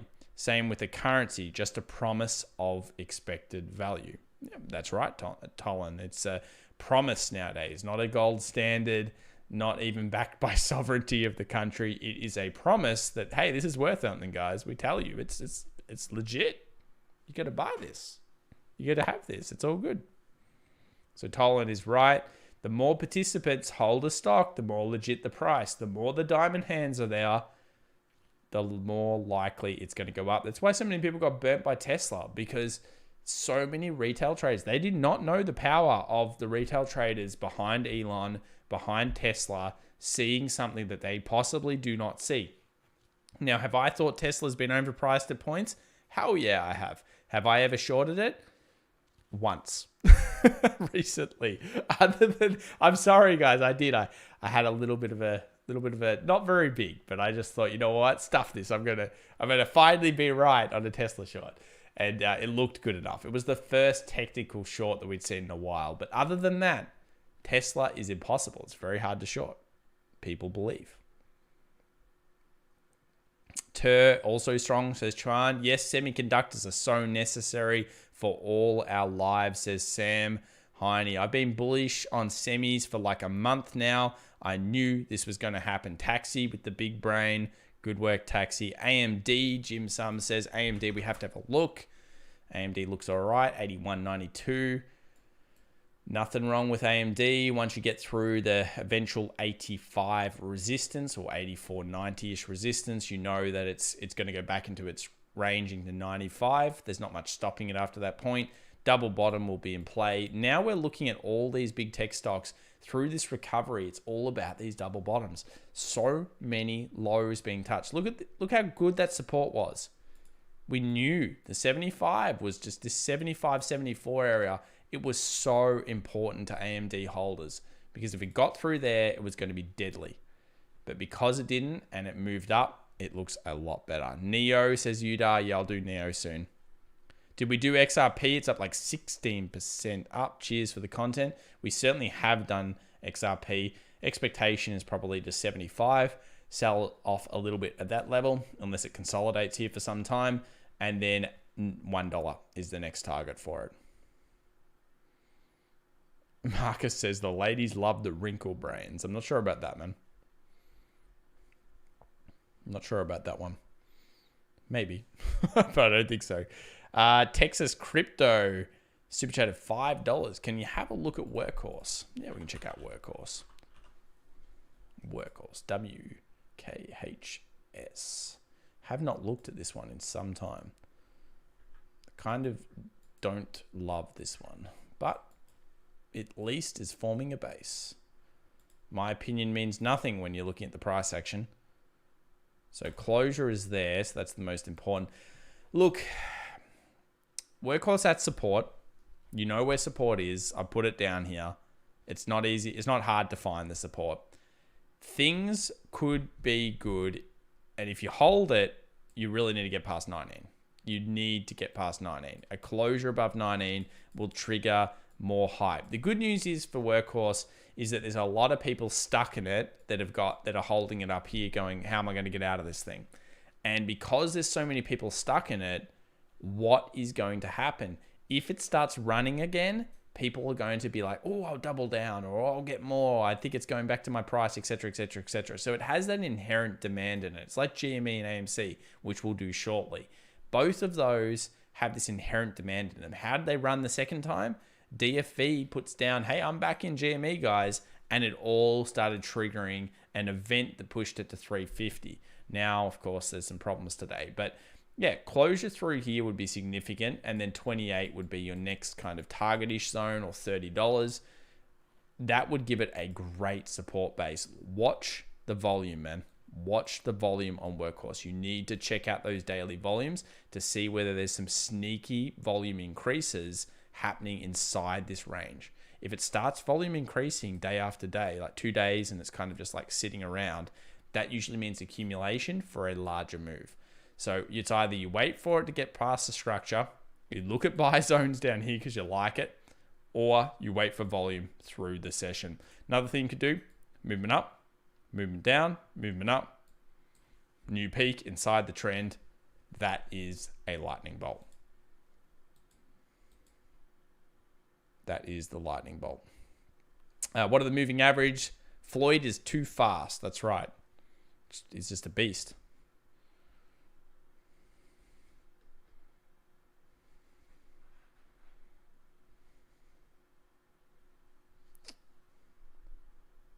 Shouldn't it have got ARC off, says Michael. I'm not sure what you're talking about there. You're talking about Tesla? Workhorse is a dud, says Truly Messiah. Look, yeah, it's not the best. It's not the best. That's all right. You know, we're working on it. We're working on it. Hopefully it can get through that zone. Not one for me, but one for others. I don't even think we've done this, actually. We haven't even done the Nasdaq for today. So Nasdaq is now in play. So basically you've got your inverted head and shoulders or inverse head and shoulders here. In play, you've got your closure daily above. things can happen in between, but in general, the bulls are back in Nasdaq town.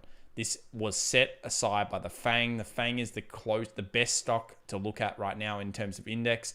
Go check out the FAANG. Have a look at the first couple of minutes of this video to find out more. But 14.4 is kind of what the load looks like here. So it's looking like there's some significant percentage here on the NAS. What is this? From current price, you're talking about another 8% up, which is not bad for an index. It's currently trading at 13,394, up 0.26 coming into the market open. Pretty strong numbers. Of course, Tesla is a standout today in the market with those earnings reports, shipping many cars. It was glorious amounts of cars driving around on the road. Even I'm converted. I am most likely going to buy a Tesla for my next car. That won't be for a while. But when I do get one, I will probably get a Tesla, or maybe I'll be boring and get a Lexus. Who knows? Code Smith, Australian $10. Great content, Tom. What are your thoughts on NNOX? And got FDA approval on one of their products on Friday. Hey, look, Codes, my thoughts on NNOX, I've covered it a few times. Funny how we're all talking about it now. This was actually brought to our attention by a community member, donator actually. And they said, what do you think about this? And I said, look, it's on support. It's sitting there. And the good thing about these FDA approvals, I did a bit of research. So obviously it was one that I believe they had to go back to the FDA and they had to say, hey, you know, these are the reasons we did this, because they had to clarify some stuff. It's, you know, it's working out well. 64% is awesome. Good work for people that took a bit of a nibble down here on the support. And there was relatively little, like we talked about it. What was the downsides? The downside was probably down here. It's about $30, which is still significant. But the upside, you know where it's going to be. It's something like these previous highs, like $80 to $95. What I'm looking for today is a closure probably that gets above these zones. So the 65. So I'd like to see a closure above 65. There's wicks at 69, etc. That's why it's stopping around here. So I think we had about 70 plus before, now 68. I think a closure above 65 will show the bullish intentions in the market are real and that we can move towards $80, $90, etc. But this is not one that we're just seeing for the first time in the room. We've had it here before.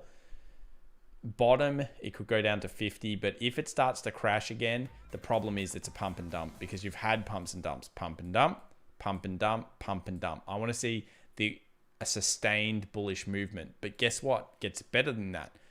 Almost every single time it's pumped and dumped, it's run for a couple of days. Look at this.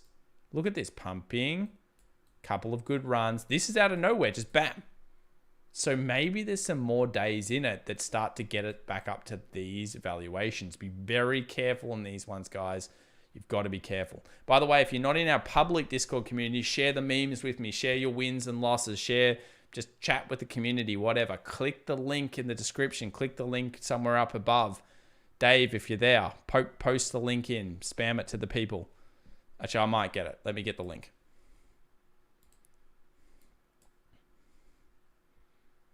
All right, I'm going to get the link and share it with you guys because I love seeing you guys in the room. It's awesome. Let me put this in here. How do I do it? Refresh this one.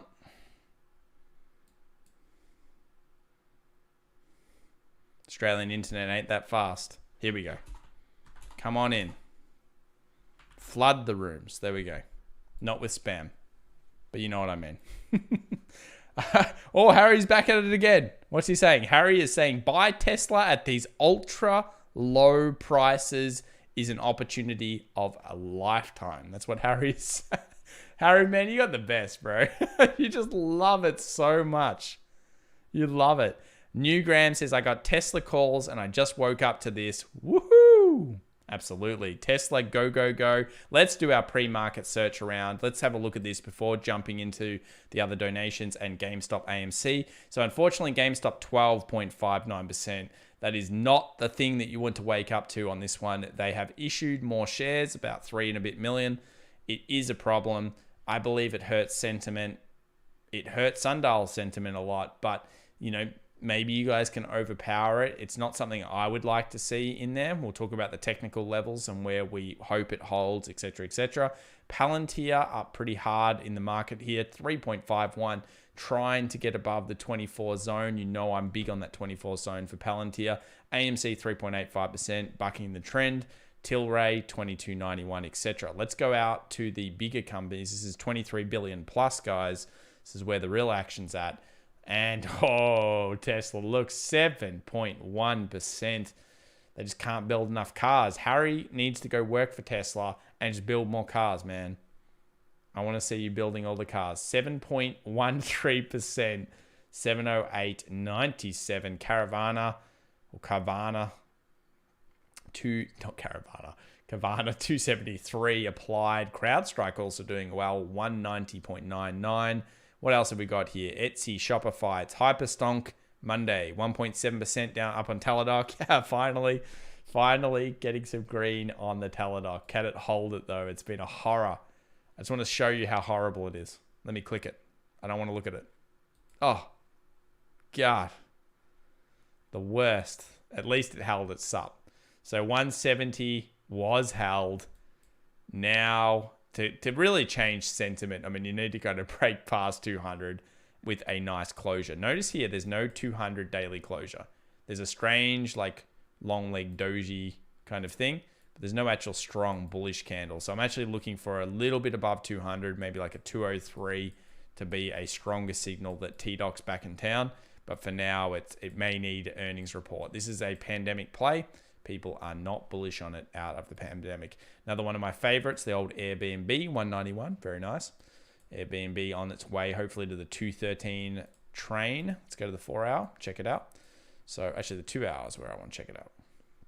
So 2 hour here. Yes. Very nice. Resistance, support. So it's all beautiful technicals. Breaks past, comes back down, retest. This is swing trading. This is the boring stock swing trading. This is what's going to happen over the next couple of years. You've got to get used to this. Swing, yes, buy, comes up, buy, etc., etc. So remember, swing trading is pretty much the best trading for part-time traders, for even day traders and everyone. You want to be getting into those as much as possible. Bradley Back says, just wait till Tesla finishes their gigafactory in Austin. It's huge. Yeah, probably is. Probably is huge.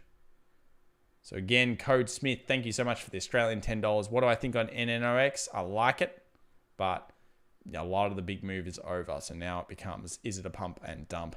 Cold steel, US $5. Hi, Tom. Can you check out ASO? Certainly can. We'll check out those very shortly. Let's have a look, though, at the AMC GME situation. Oh, we won't be doing that. Oh, my God. Sundial, just look at it. It just comes up on my charts, guys. I can't keep it away. Get out of here, Sundial. Damn, dude. That thing just comes. It's just sitting there. How come that thing's just sitting there on my charts? Someone planted it there for sure. 983 on AMC. I can't believe it's sitting there. So 10 was the big problem. 984 on the pre. I heard that AMC was down this morning. Now it's up 47 cents. It was down like 60 something. So because of that GME situation, AMC actually suffered hard in the pre-market. Now it's pushed all the way back up. Will it be able to hold it? I think it comes back to a lot of the GME situation. These are the levels I'm looking at right now. $10 plus. Then you move to the $11. Okay, so $10 plus, I would hope that you can move to the $11, but it's looking kind of bearish. So I'm not even sure if AMC matters too much about the technicals. Let's go over to GME because I'm not liking what I'm seeing there. Let's go over the GME. Key levels here, 120. 120, and then you've got your 87.90 kind of zone, previous crash pickups. This has been, and there was a lot of consolidation around here. You got to remember that $90, 87-ish was bought many times by Siddharth in the room. I know you bought it, Siddharth, but that's the level, 87. And from the smaller perspective, like if we go down to the maybe 1 hour, You all know that with GME, the key here is going to be somewhere around that 175. If you can get back to the 175, previous support buying, you need to get back above that almost immediately after the market opens. I want to see a closure above 173. When you get above there, then you can start talking about your 200. But remember, closure is the key whenever you're looking at these charts. Closure on GME, AMC. It is not about gut feel. It's about looking for the closure and then getting involved in the movement towards the next levels. So I would like to see a 173 hold today. If not, I believe you're going to 120. What do you guys think? What does everyone in the room think for GME? Is it going to pass 173 and to the moon, or are we going to see a 120 by today's close? Let me know in the rooms below. Cold Steel says, can you check out ASO? Let's do it now.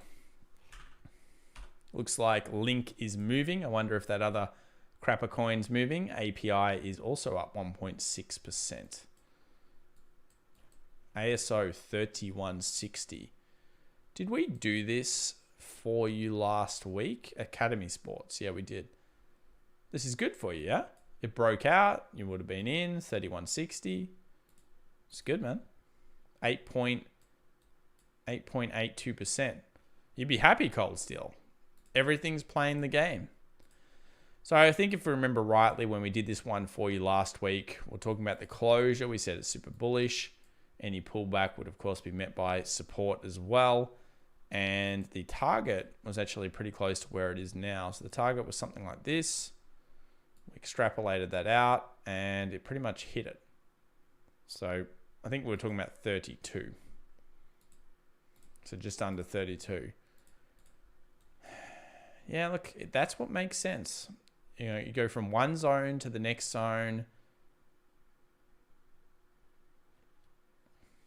It hasn't been stopping at any particular round number. So it wasn't like hit 20, found resistance, hit 25, found resistance, hit 30, found resistance. That is not what it was doing at all. It was like, no way we're going to stop there. We're just going to stop at any particular level we feel like. So 28 suddenly became a thing, or 27.39. Like, why? I don't know. We don't know on this one. So 32 seems to be the target just underneath. Look at the line, stay Cold Steel. Congratulations again. I know you're in this one. So good luck with that. And of course, make your own decisions. Have your strategy there. Christopher Bates, US $5. Thank you so much for your donation there, Christopher Bates. No message, but a lot of love. I appreciate it. Zedkin up 22%, says go Trump yourself. Wasn't Zedkin that damn thing that they sent? I think this was a stock that I got sent to talk about, and I didn't talk about it. Was it this one? Pretty sure it was. If that's the one I think it is, I don't know if I like this stock. Not too much of a fan. Let's do Neo.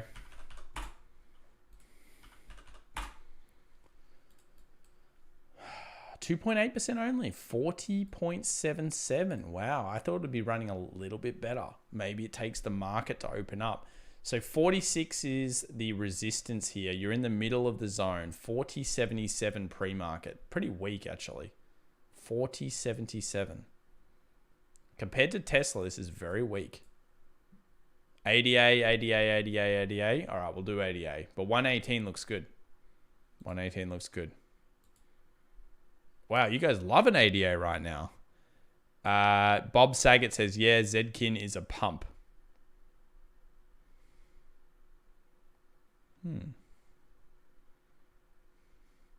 Sam said, yes, Zedkin approached lots of YouTubers and asking them to pimp it. Yeah, that's the one. No to that. And people that do that is bad. It's not cool, man. It's not cool. So you guys have confirmed. I got that too. And I'm not even that big in YouTube. So, you know, I'm hoping to get bigger. But even I got approached by that thing, I think. So you got to be careful about those ones. Yeah. Not a fan of that type of stuff. Pumpy Dumpy is bad. 40.77 pre. I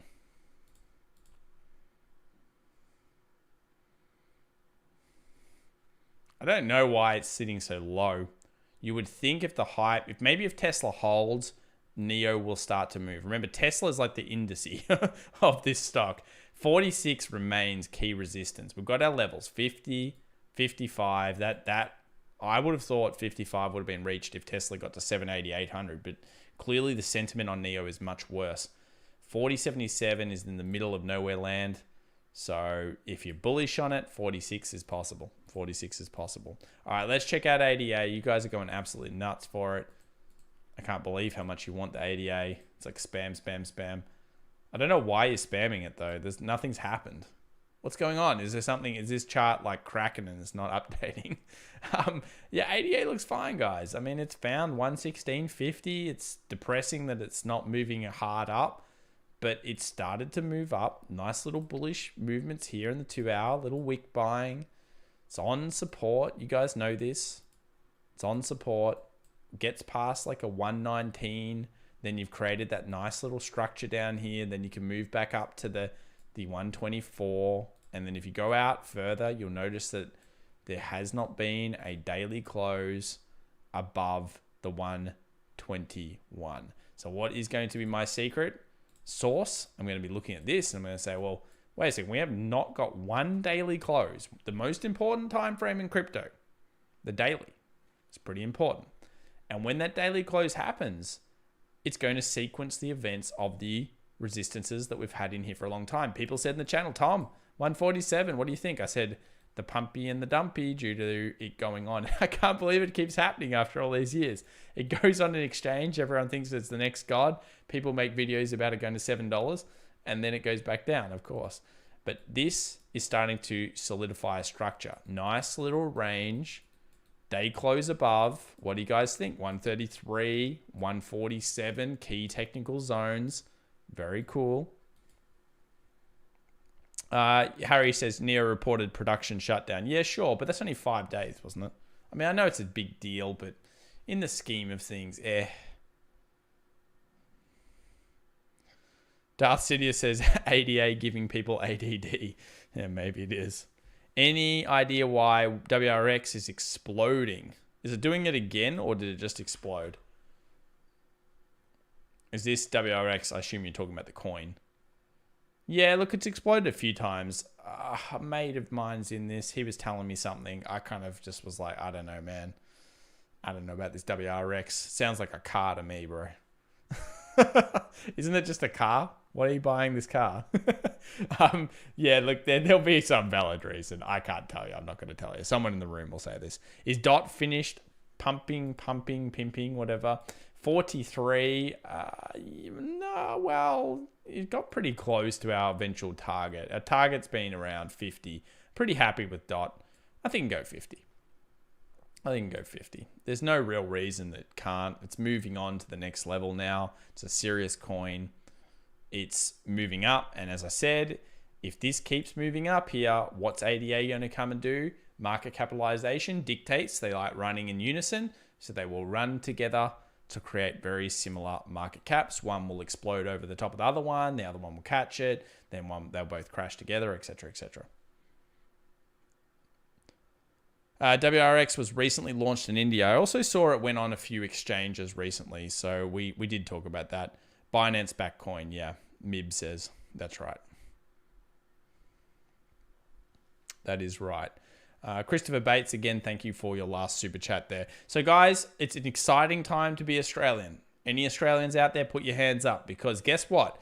We don't have to wait till 1:30 in the morning anymore. 11:30 p.m. you can trade the US market, the best market in the world to trade, and it is 10:50 for me. We are 40 minutes away from the market open here. MD Last says US Tech 100 is out of control.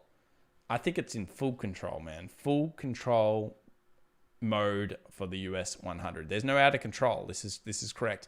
Michael Davis says ADA is sideways, but also my staking APY is dropping a little bit. Go Tron. Tron. No. Not the biggest fan of the Tron. I went from WRX to Model S, says To Kill a Boost. There we go. So he's upgrading the cars there.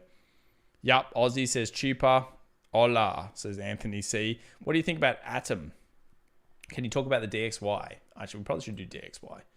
Didn't do that one for some time here. Weekly DXY hit our 50 exponential. We did mention I'm kind of like a big fan of the 50 because of the previous action around it. When it found that point, you're buying up. Look at all the 50 holds. So this is the first touch of what was first touch, very, very important last time. Did it eventually break through and not matter? Sure. But I think the market has like a muscle memory. It thinks about this zone. It goes, hey, this matters. This zone matters. So the dollar index has hit resistance inside of the potential move up to 94 here. And I think it could pull back a little bit here, maybe to a 92.40. This kind of zone makes sense. A little bit of a pullback in the dollar index. Now, if this pullback, see how it's going to a new low. If this pullback does occur, see how it's on support right now, guys? If it goes down back to the 92.40 previous resistance, becoming support, 200, 2 hour. Yeah, I think that would make sense. It would make sense with where gold is right now. It would also make sense with the market kind of bulling. So I would be watching it, but it still could be in a stronger bull run, but pullbacks seem imminent maybe to the 92.40, especially with this giant big red candle that's coming through here on the 2 hour and new low as we're watching it right now forming. So the dollar index looks like some bearishness may come through after that very decent non-farm payrolls last Friday, the jobs numbers. BTC has turned green. XRP maintaining 15% rally. A BTC 57,895 down 0.54%. So it is certainly moving back up here on the train. Ooh. Eric Kempton, US $4.99. Gold double bottom. Totally agree. Break above resistance? Question mark. Can you do JNUJ Direxon? Certainly can. Thank you for the donation there. This is JNUG Direxion Daily Junior Gold Miners. Actually failing more than gold itself when you think about it. So double bottom on the spot. I always say if you're going to buy gold miners, basically just buy them based on the spot price and the ones that you like that generate good cash flow, good amounts of gold, have good mines, those types of things. Usually go for the best ones or strange small ones that you believe in quite a lot. So yeah, it looks bullish. It's up 0.13%. I wouldn't probably get into them until I see gold double bottom. So my real teller would be, if I wanted to buy this, I would be looking at this chart. I'd be looking at the 1760 level, and I'd be looking for a closure above that.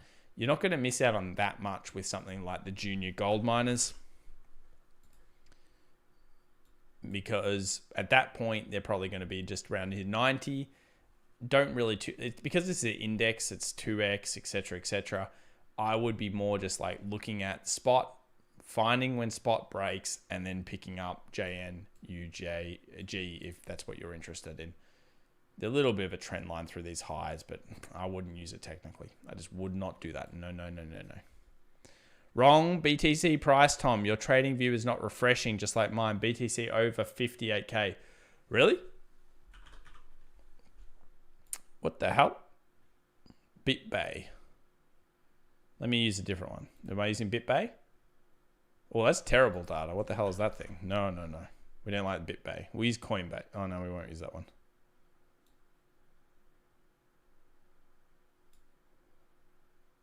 Slightly. 58,050. Yeah, mine's not updating. Whatever that... Okay, it looks like that's completely out. 57,895 is not where it's at. Little double bottom here on Bitcoin. Could be coming through. I do think we're in altcoin season, but that doesn't mean Bitcoin can't have another run. Interesting thing about this double bottom, if you consider what a double bottom means, it usually means the end of a trend in that time frame and the start of a new trend.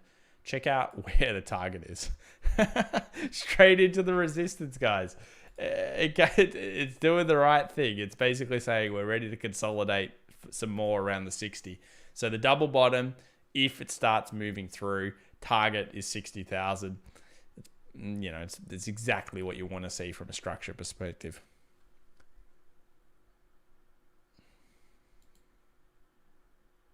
Darth Diamond Hands. Take a look at the chart. Which chart, Darth Diamond Hands? Which chart? Oh, this is the BTC one. Thank you very much. 58.8. What, this is still wrong?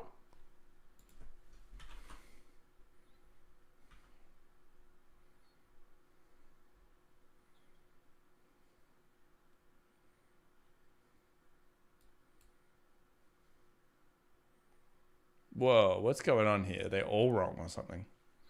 BTC got strange prices on it in TradingView. That's what we'll have to say. So let's have a look at what ARK purchased on Thursday last week. What were they getting into? So they were selling their normal PayPal, their safety play, selling Regeneron, it looks like, buying more Fate, which they've been purchasing quite a lot of. Been buying Beam, buying more Twitter. I don't know how I don't really get that one, but they love Jack Dorsey, clearly. Twilio, Spot being sold, PayPal again, Twilio. So they're really just basically doubling down on their high conviction plays, which is good. Tequila Boost says hit the like 1K. Are we up to 1K likes? Have we done it? Oh, we're only on 700, man. Come on, guys. Hit the like. We got to do it. Let's get the hype ready. We're only half an hour away from the market. Let's get that 1K through. I'd love to see it go up. I'm going to watch it right now. 700. Come on, let's do it. 760. We need more likes. We need to get to that 800 magical barrier. It's like resistance. Let's get it through. It's pushing Bitcoin in the right direction. Please do Microsoft. I really think it's looking pretty good, and there are a lot of good news. Yeah, Microsoft does look really good. So the thing with Microsoft is it looks really good, but it's also huge. So how much, you're not going to get massive, maybe the same gains as you're used to. The closure is very important. It's broken through all of the resistances there. You can see it's even up here, pre-market 0.21%. I expect it to go to all-time highs through this run. Very strong runs here on Microsoft right now.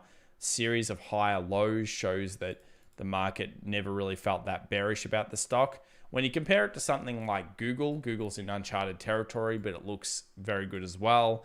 Microsoft's just doing the right type of thing. Very, very strong. Weekly, look at it. Bullish closure right above all the wicks. It's signaling and wants to go to the next zone. But one thing I'll notice about Microsoft is that when it was running up last time, so let's say when it was running up back here in 17, and it kept running up, it kept hitting the weekly 20. So in US stocks, weekly 20 moving average is like the god thing. If you were to say which is the best moving average on the charts, there's no doubt in my mind, weekly 20, weekly 20, weekly 20. Because every time it comes down here, it might not be the exact price, but it's been a very good determiner of pickup zones for Microsoft. So if you were an absolute nufty, you had no idea what's going on in the market, and you just went, hey, I think I'm going to buy every 20.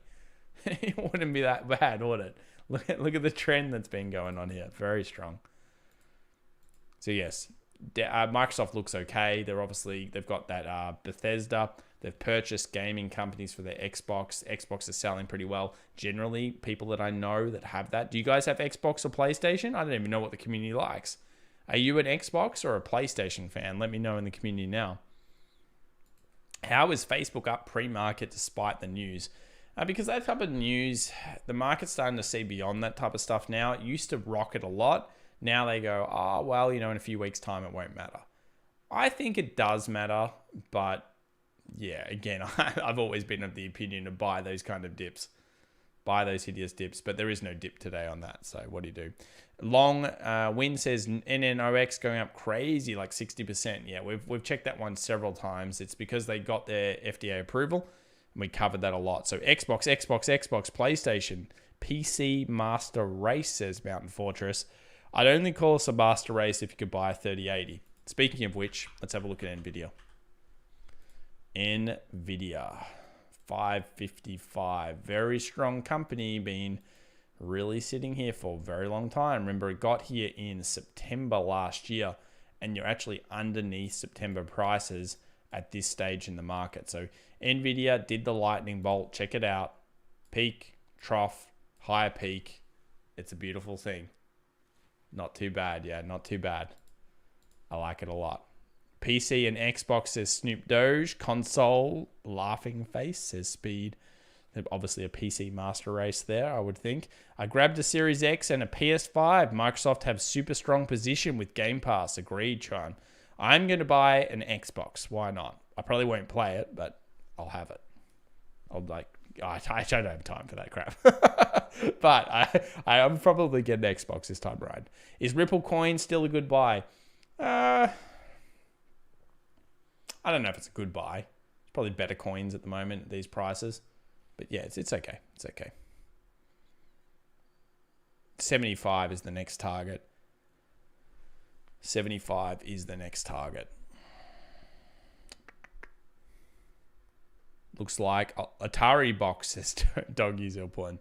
Go Nvidia. Yeah, Nvidia is looking in a strong position. Similar to those semiconductors, it's moving up. This actually is a bit weaker than those semiconductors we were looking at before. Did Airbnb. Have we done Square? Haven't done Square. I'll give you my thoughts on Square. We've got 28 minutes till the market open. Thank you so much to the 1,643 people joining us right now. It's awesome to have you guys here. Let me give you my thoughts on Square right now. So I think Square is much more than just a hyperstock, in general. They have, I like the Square. I don't mind. I've been actually watching a bit of Jack Dorsey recently as well, just to see what he's doing. But, you got $100 billion valuation. Maybe it's slightly more now, I don't know.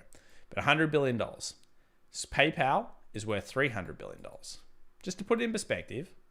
Now, Square is actually a recovery play. And I'll explain to you why.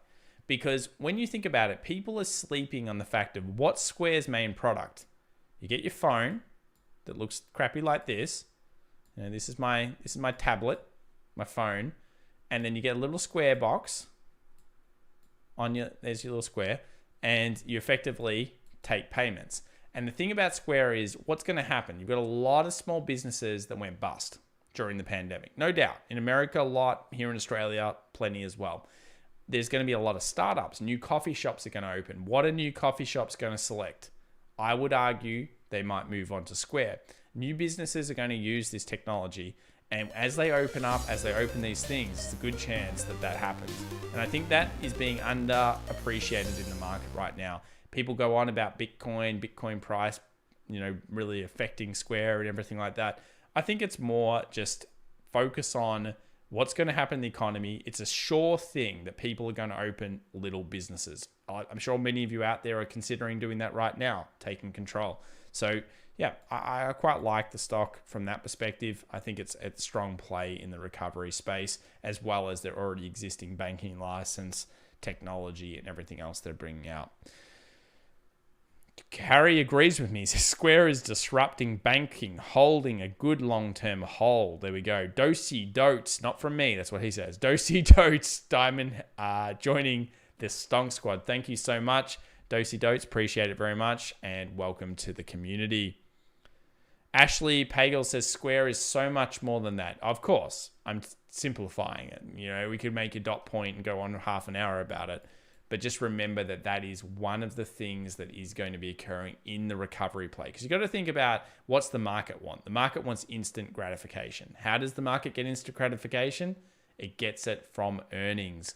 And if you've got all these other things in their sequences, their sharing, their app, their bank, their software, their ability to actually build out more of their software, their trading platform. I mean, what the hell don't they have? It's fully fledged. Truly, Messiah says Aussies love Square, even taxi drivers. Exactly. Square will steal banking clients from major banks. I agree. They'll steal me. If they gave a product like a nice savings account and all these other, not savings account, but trading and everything, I'd move over. Why not? I would move over.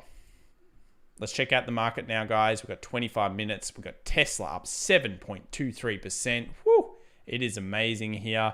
Trade Desk 2.12, CrowdStrike 2.12%, Shopify 1.86, Zscaler, Teladoc. It's all moving in the pre-market here. On the downside, not many stocks.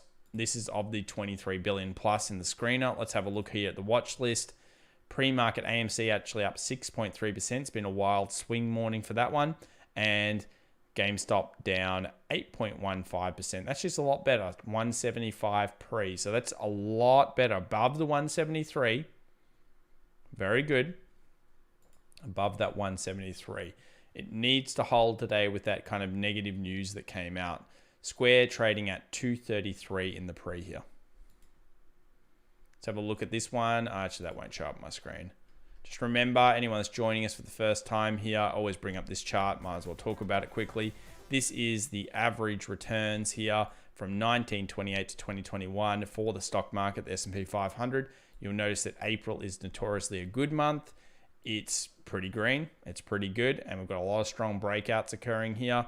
We've also got April 12.7% over the last 10 years average. However, that's skewed due to last year's results. So think of it as just a very positive month historically on an average in the markets.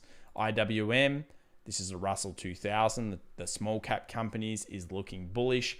The Nasdaq is just continuously rising here. Sorry, the S&P 500 continuously rising here. 4,045, led by the Nasdaq, up 0.1%. The Nas itself, US 100, is up 0.26%. It's all rising, and it looks like it's a bit of a tide at this stage. Look at that bullish momentum coming through. Rafael Ost, PLN, $50. Look at Basket Coin. Today on Uniswap, BSKT, the first deflationary token secured with basket of cryptocurrencies with the possibility of staking and management. Basket Coin. is that a good, like, can I actually see it here, or do I have to go? Maybe I'll have to go over here. Basket Coin. The first deflationary token secured with a basket of cryptocurrencies with the possibility of staking. Basket Coin is deflationary with collateral covering, with a system of repurchase, burning of BSKT tokens. Fee of, okay.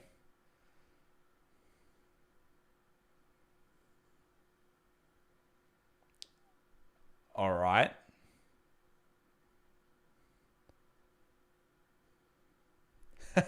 I like that. Supply will decrease. It's a funny concept. 21 million down to 2.1 million.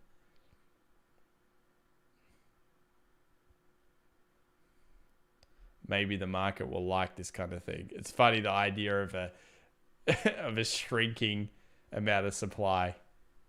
That is so funny. That is so funny.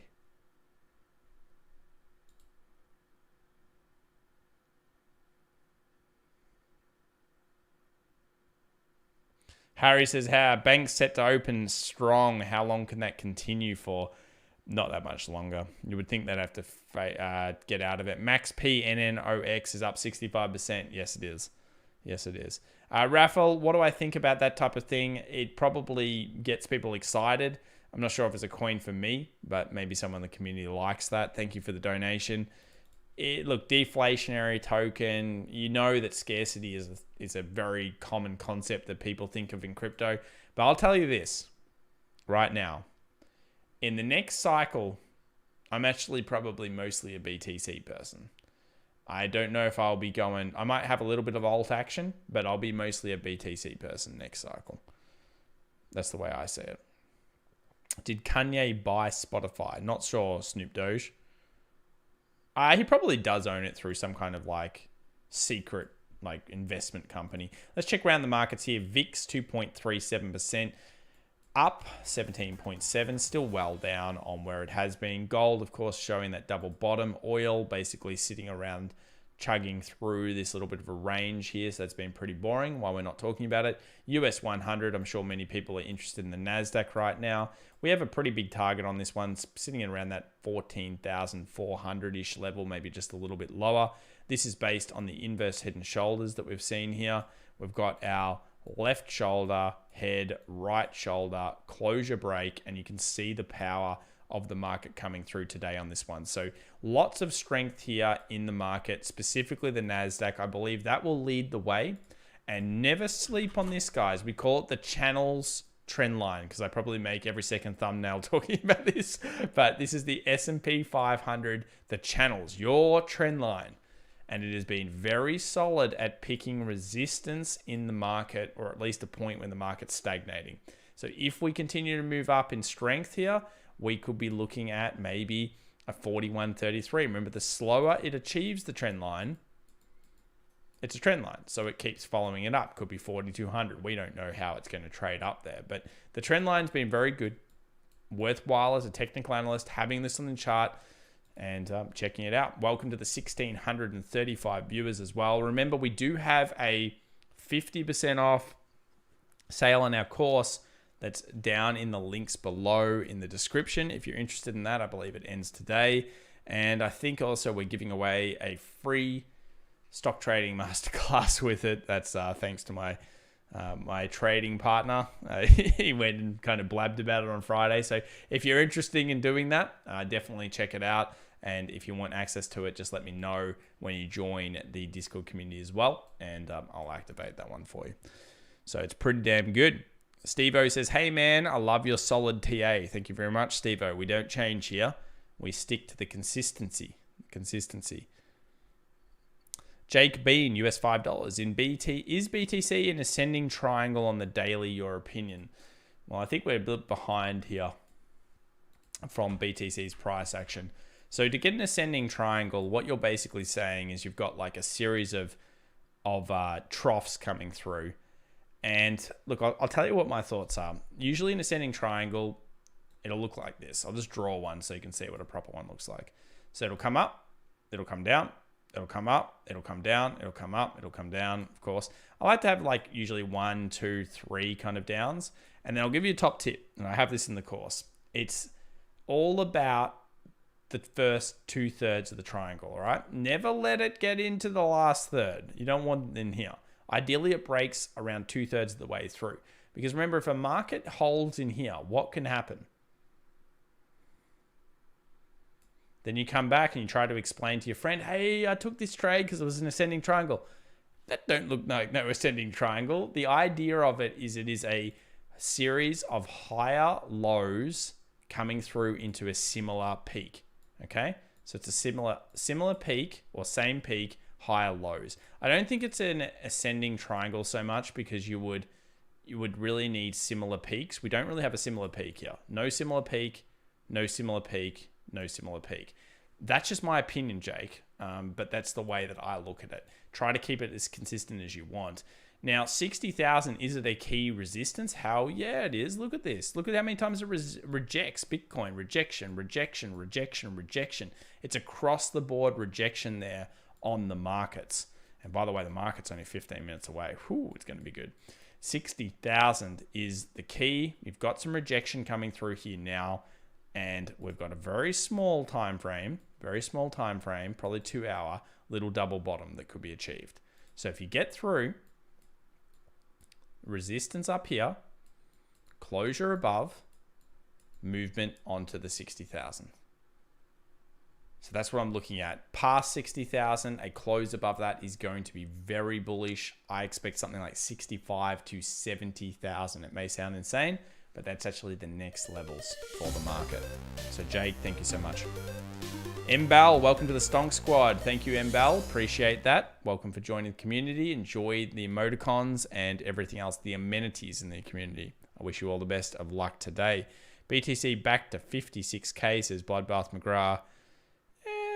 I'm not sure if it goes back there.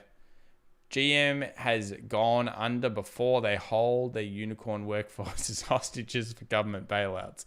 Oh, I'm not sure about that one. NDX is looking very strong. Certainly is.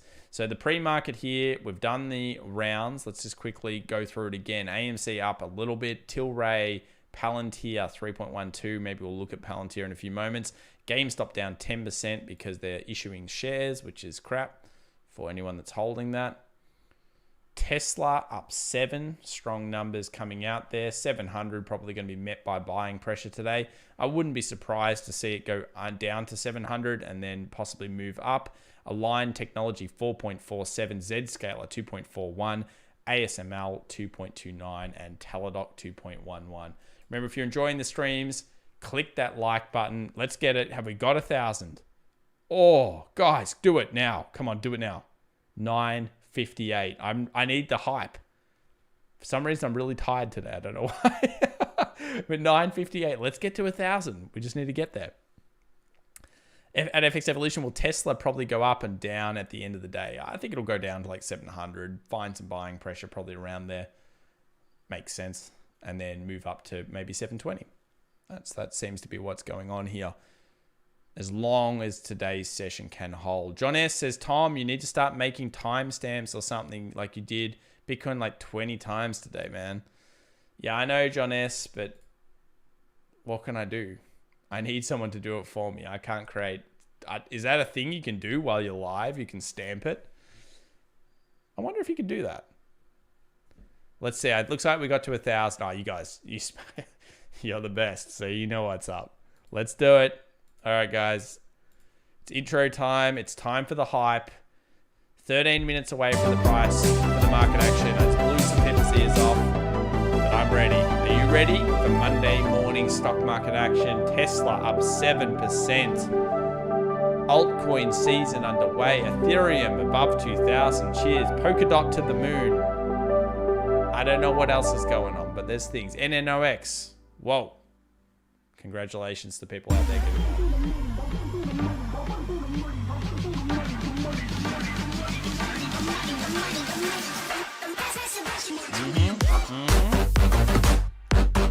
Oh, dang. That's a Tesla run.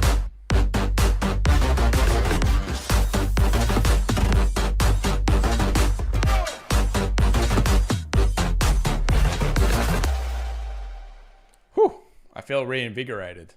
Remember, if you enjoy that one, you got to subscribe at least. At least subscribe for that. Come on. Got 1,572 viewers here. What a long weekend, says Way High Dude Man. Yeah, it was tough. It was tough.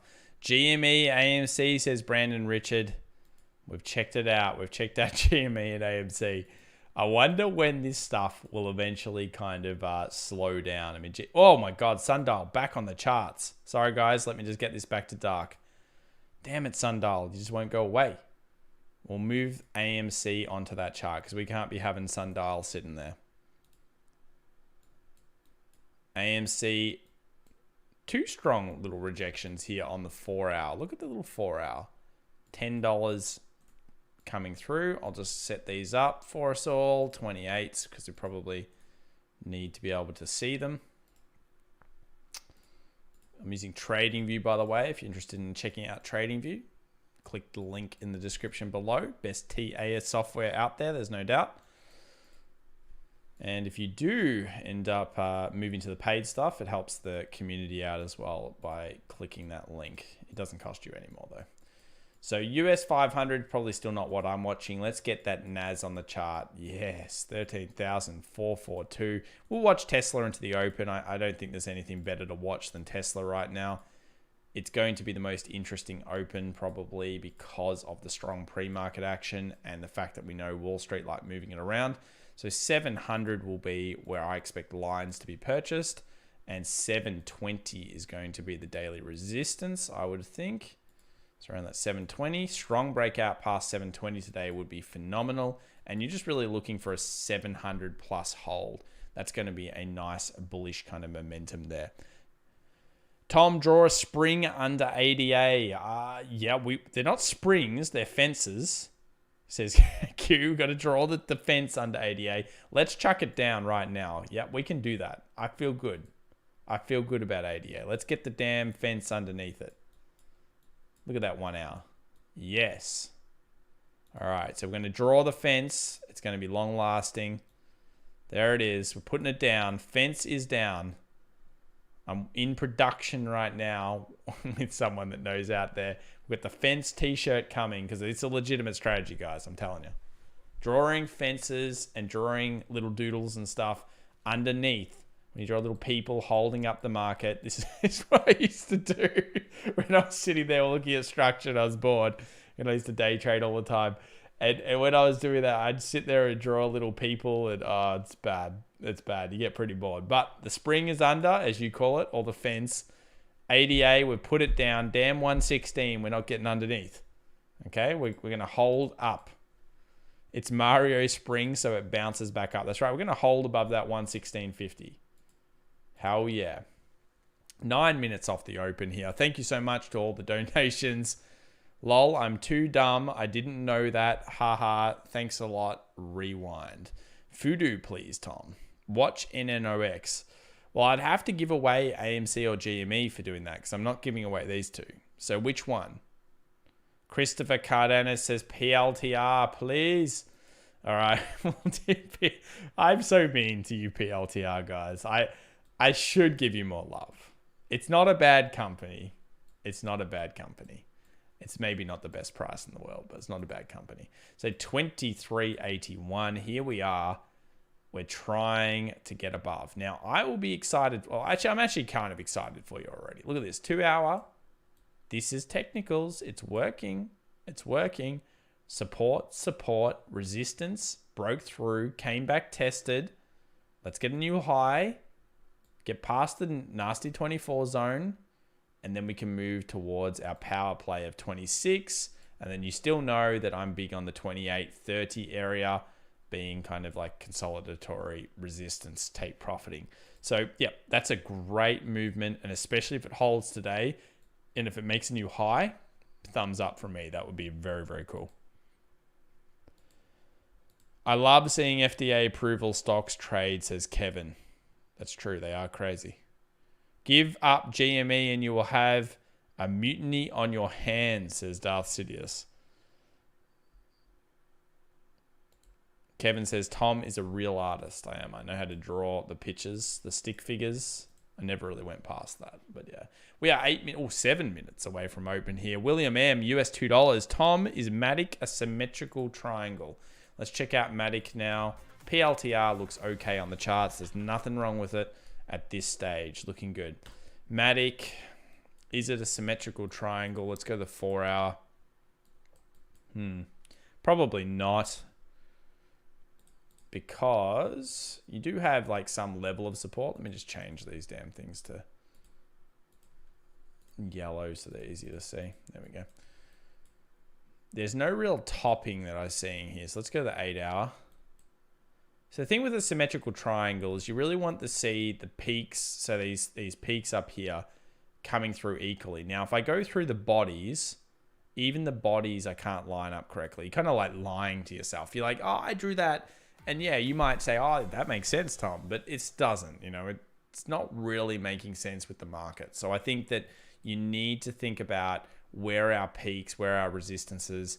This doesn't make that much sense. What I've said with Matic for a little bit is we've got like a decent amount of buying lows. So as long as this continues to hold up here, that would be good. There is previous resistance here as well. So that support is good. Hopefully it is the crypto you're talking about. But yeah, look, it's holding here. I would like to see a new high, smash past those two. And then when you get through this high, you move to the 42 cents. So get closure above here on the daily, move towards the 42 cents. That will be the key thing. Josh has been asking for this for a while. CTRM, Castor, Maritime. Oh, that's unfortunate. That is not cool. Castor Maritime 56. I could see it going to 50. So that's support. We knew the price action was coming in weak. It's closing below. So I could see 50 cents on this one, unfortunately, for Castor Maritime. James Hess says Square breaks 240 today. Quite possible. Quite possible. We'll get rid of AMC and we'll chuck that. Was it NNOX? Nano X Imaging. Let's see how it trades through. We'll go on the 1 minute chart to make it more crazy. There we are. NNOX 63.79. Derek 4 with 1 million zeros for Hong Kong 50. Thank you so much, Derek. You've been in here a lot recently. Good day. Any chance you can have a look at TSM? Also, I'm thinking of signing up for live data with TradingView, but they offer a lot of options. How do they differ from Weebill's level 2 data? Thank you. Just the software, man. The software. Are you talking about just like getting the charts, dude, the charts are so much better, Derek. Like the tools, the ability to actually add like anything that you want, any indicator, the community indicators, the watch lists and everything, it is clearly the best technical analysis tools. Now, in terms of being able to read, like let's say buy levels, like if you want to read like where all the volume's at, I would probably suggest you go with the basic trading view plans most of the time, because you really just need to have a few charts open and the ability to go into split screens. Now, obviously I have everything because I got the Pro, whatever it is, but you don't need that much. You just need the basic one, man. So the basic one is fine, but from a technical analysis standpoint, I'm sure many people can say this out there, there is nothing better than TradingView from a technical analysis, massive amount of customization and improvements that goes on out there. We've got 3 minutes till the market open here. You want to look at TSM. Let's check it out. TSM, Taiwan Semiconductor. We talked about semiconductors before. You've been in this one for a little bit. Great closure the other day. Yes. Semiconductors looking sweet on the market. They're outperforming the rest of the market by far. 127 was as high as 141, was as low as 108. So it's been very glorious on the pickup here. Look, this looks strong, and I don't see it stopping till the 135 for you because there's just no real price action in here that worries me. Let's have a look. 2 hours. Like what? There's just all noise in there. So 127, it might do this a little bit, but 135 is the next target. I mean, the previous resistance, a little bit of support. So it looks really, really great, and I think you should be pretty happy with TSM. We are 3 minutes off the market open here. Let me just quickly get the bell ready. There we are. We've got the bell ready for the market open that I, of course, took from the Nasdaq. Derek, thank you so much. I would say that I would go with TradingView from the data perspective, if you want to do a lot of technical analysis. Sneric says, at FX Evolution, why is the pre-market up when American 10-year bond is almost 3%? Seems to have been the reason for several falls. Because it's fake news, man. When you look at the 10-year bonds, we've been saying it consistently on this channel. It doesn't matter about it going back up to 1.95%, okay? Look, the market might go around a little bit, but it was always a massive excuse. It was a massive excuse. Now, if it gets past 2 and starts flogging past there, it's going to be a problem. But it's very consistent with the 10-year yield rising after we go through what was a recession. It happened in GFC, happened in global financial crisis, and it's happening again. All right, guys, we're ready here in the market. We've got NNOX up. Not long now till the market opens. Pre-market here, GME 166.80, US 100 going crazy, 13,436, and Tesla 711. Very, very strong. Say it with me now, 30 seconds. I'll play it for you now because the market will probably be open. There you go. Ding, ding, ding, ding, ding. Monday is open, guys. Congratulations on getting here with us. Thank you for the 1,500 plus people that are joining us through to this open. I do appreciate it a lot. And yeah, it's going to be a very interesting one. Let's see how it plays out. Let's see how Tesla holds, and let's see this NNOX. So FDA approval over on this one. That's why it's moving so much. And then on Tesla's one, it's because of the earnings announcement. So actually it came in at 707, a little bit weaker. Did you see that instant tick down? Let's see how it deals with 700 if it gets there. NNOX being sold off relatively aggressively straight away, 61.70. This is probably the pumpy dumpy kind of components coming in now. Let's see if it can start rallying. 61.77 down was up about 65%, now only 49% up. Tesla holding 705.73. I'll let you know what the others doing. Net, Cloudflare up 1%. Square only up 0.82%.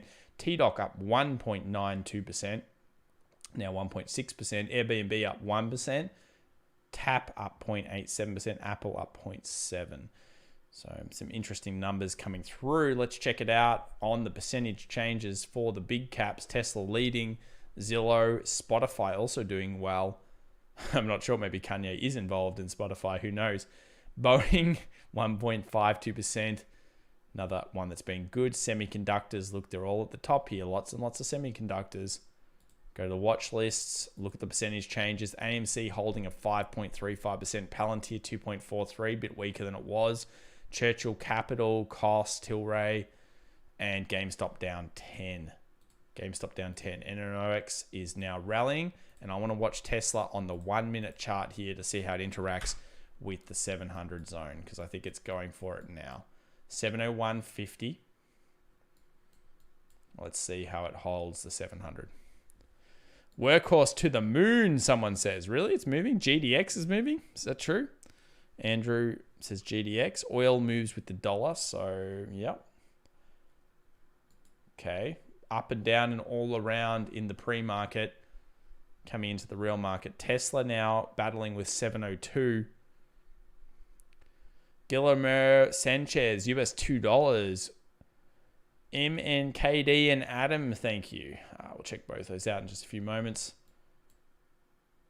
Very close, 701. Probably worth some lines around there. Let's see if it keeps going down. We'll come back to that in just a second. Semiconductors dropping slightly off their highs. Atom. Now, I'm going to have to assume that you're probably talking about the crypto. Quick look at Atom. Good news is trend line completely in play here. Go to the daily. Yes. Daily close looks good. A wick rejection was quite weak, so it never really flowed through too much, which is good. Daily close means bullish pressure is there. Now you're looking for a 22 plus close, but I think that's actually a bit of a signal that there's some buying pressure here in Atom. Thank you for bringing that to our attention. How big is Atom actually as a coin? ATOM.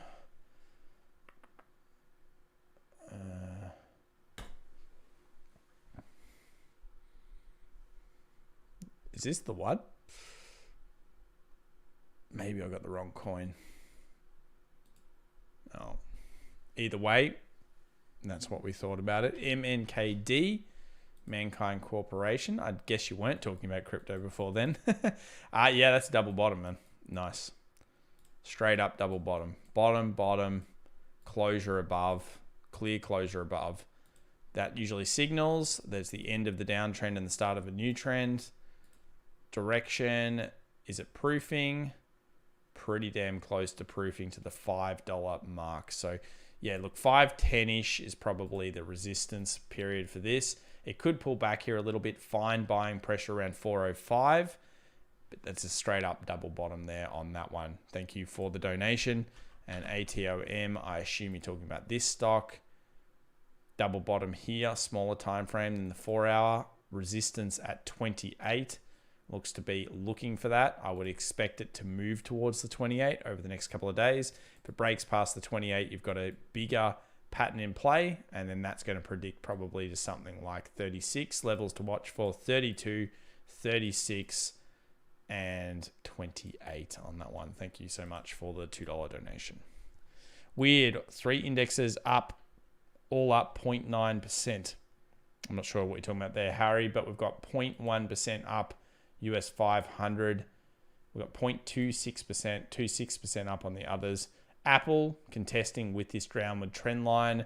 And then, of course, we've got the others all moving through. So it's a pretty good morning here on the stock market. Tesla still considering around that 700. Look at it, 7001. If that's the low for the day, it proves time and time again to look at your tickers. Never go for the round number. Round numbers are for noobs. And we're not noobs here. Tesla at 700. Yeah, I saw. Let's put little fence. A little miniature fence. Little miniature fence. 701. I love it. I love it when that's reached.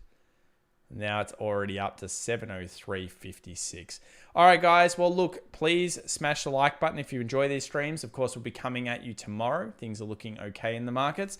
I'll be here 2.5 hours before the market opens to do this all over again with whatever news is there for the day. I'll be bringing the news to you about crypto and about stocks. Share it with your friends if you're enjoying it. Remember, join the community if you want to, and click on the link down below if you want to find out more about our education courses, because they're very good. We've designed them over 10 years. We've been doing this for a long time. It's been an amazing journey. And if you want to fast track your learning with technical analysis and stock trading fundamentals, check out our course on Technical Analysis Masterclass for the weekend. It's a lot of fun, and get in on the rooms. All right, guys. I don't usually do that too much, but why not? I've got one more here coming in from Doce Doch, US $10. Hi, Tom. Great work on the channel. Thank you so much. Thoughts on QCOM stock? All right, let's check out QCOM. Yeah, I like Qualcomm as a stock. Ooh, double bottom has now finally found that base. So it got blasted last in the earnings. The earnings kind of sucked for it. But yeah, this is a great double bottom base. I was meant to bring this up. Thank you for reminding me personally about this. The double bottom is in 124, 135, 124, closure above, possible pullback now to this zone and then blast off. But this is a closure above. That is a fully fledged double bottom on the 8-hour daily, whatever you want to call it. It's a very significant base, and it's been forming over some time through that March period. So it's strong for sure, and good luck with that one. All right, guys, we will see you. A few people, Q says, good luck, Harry, on the Tesla. How is our Tesla going? Tesla still holding that 700 flat. Let's see how it holds throughout the day. Good luck to everybody out there. I hope you make as much money as possible. Remember, GME, AMC fans, you're all about GME, really. Can it hold above 173? And if it can't, unfortunately, I could see it going to 120. I don't want to be the bringer of bad news, but that's just the way the technicals go, hey? See you tomorrow, guys. Bye for now.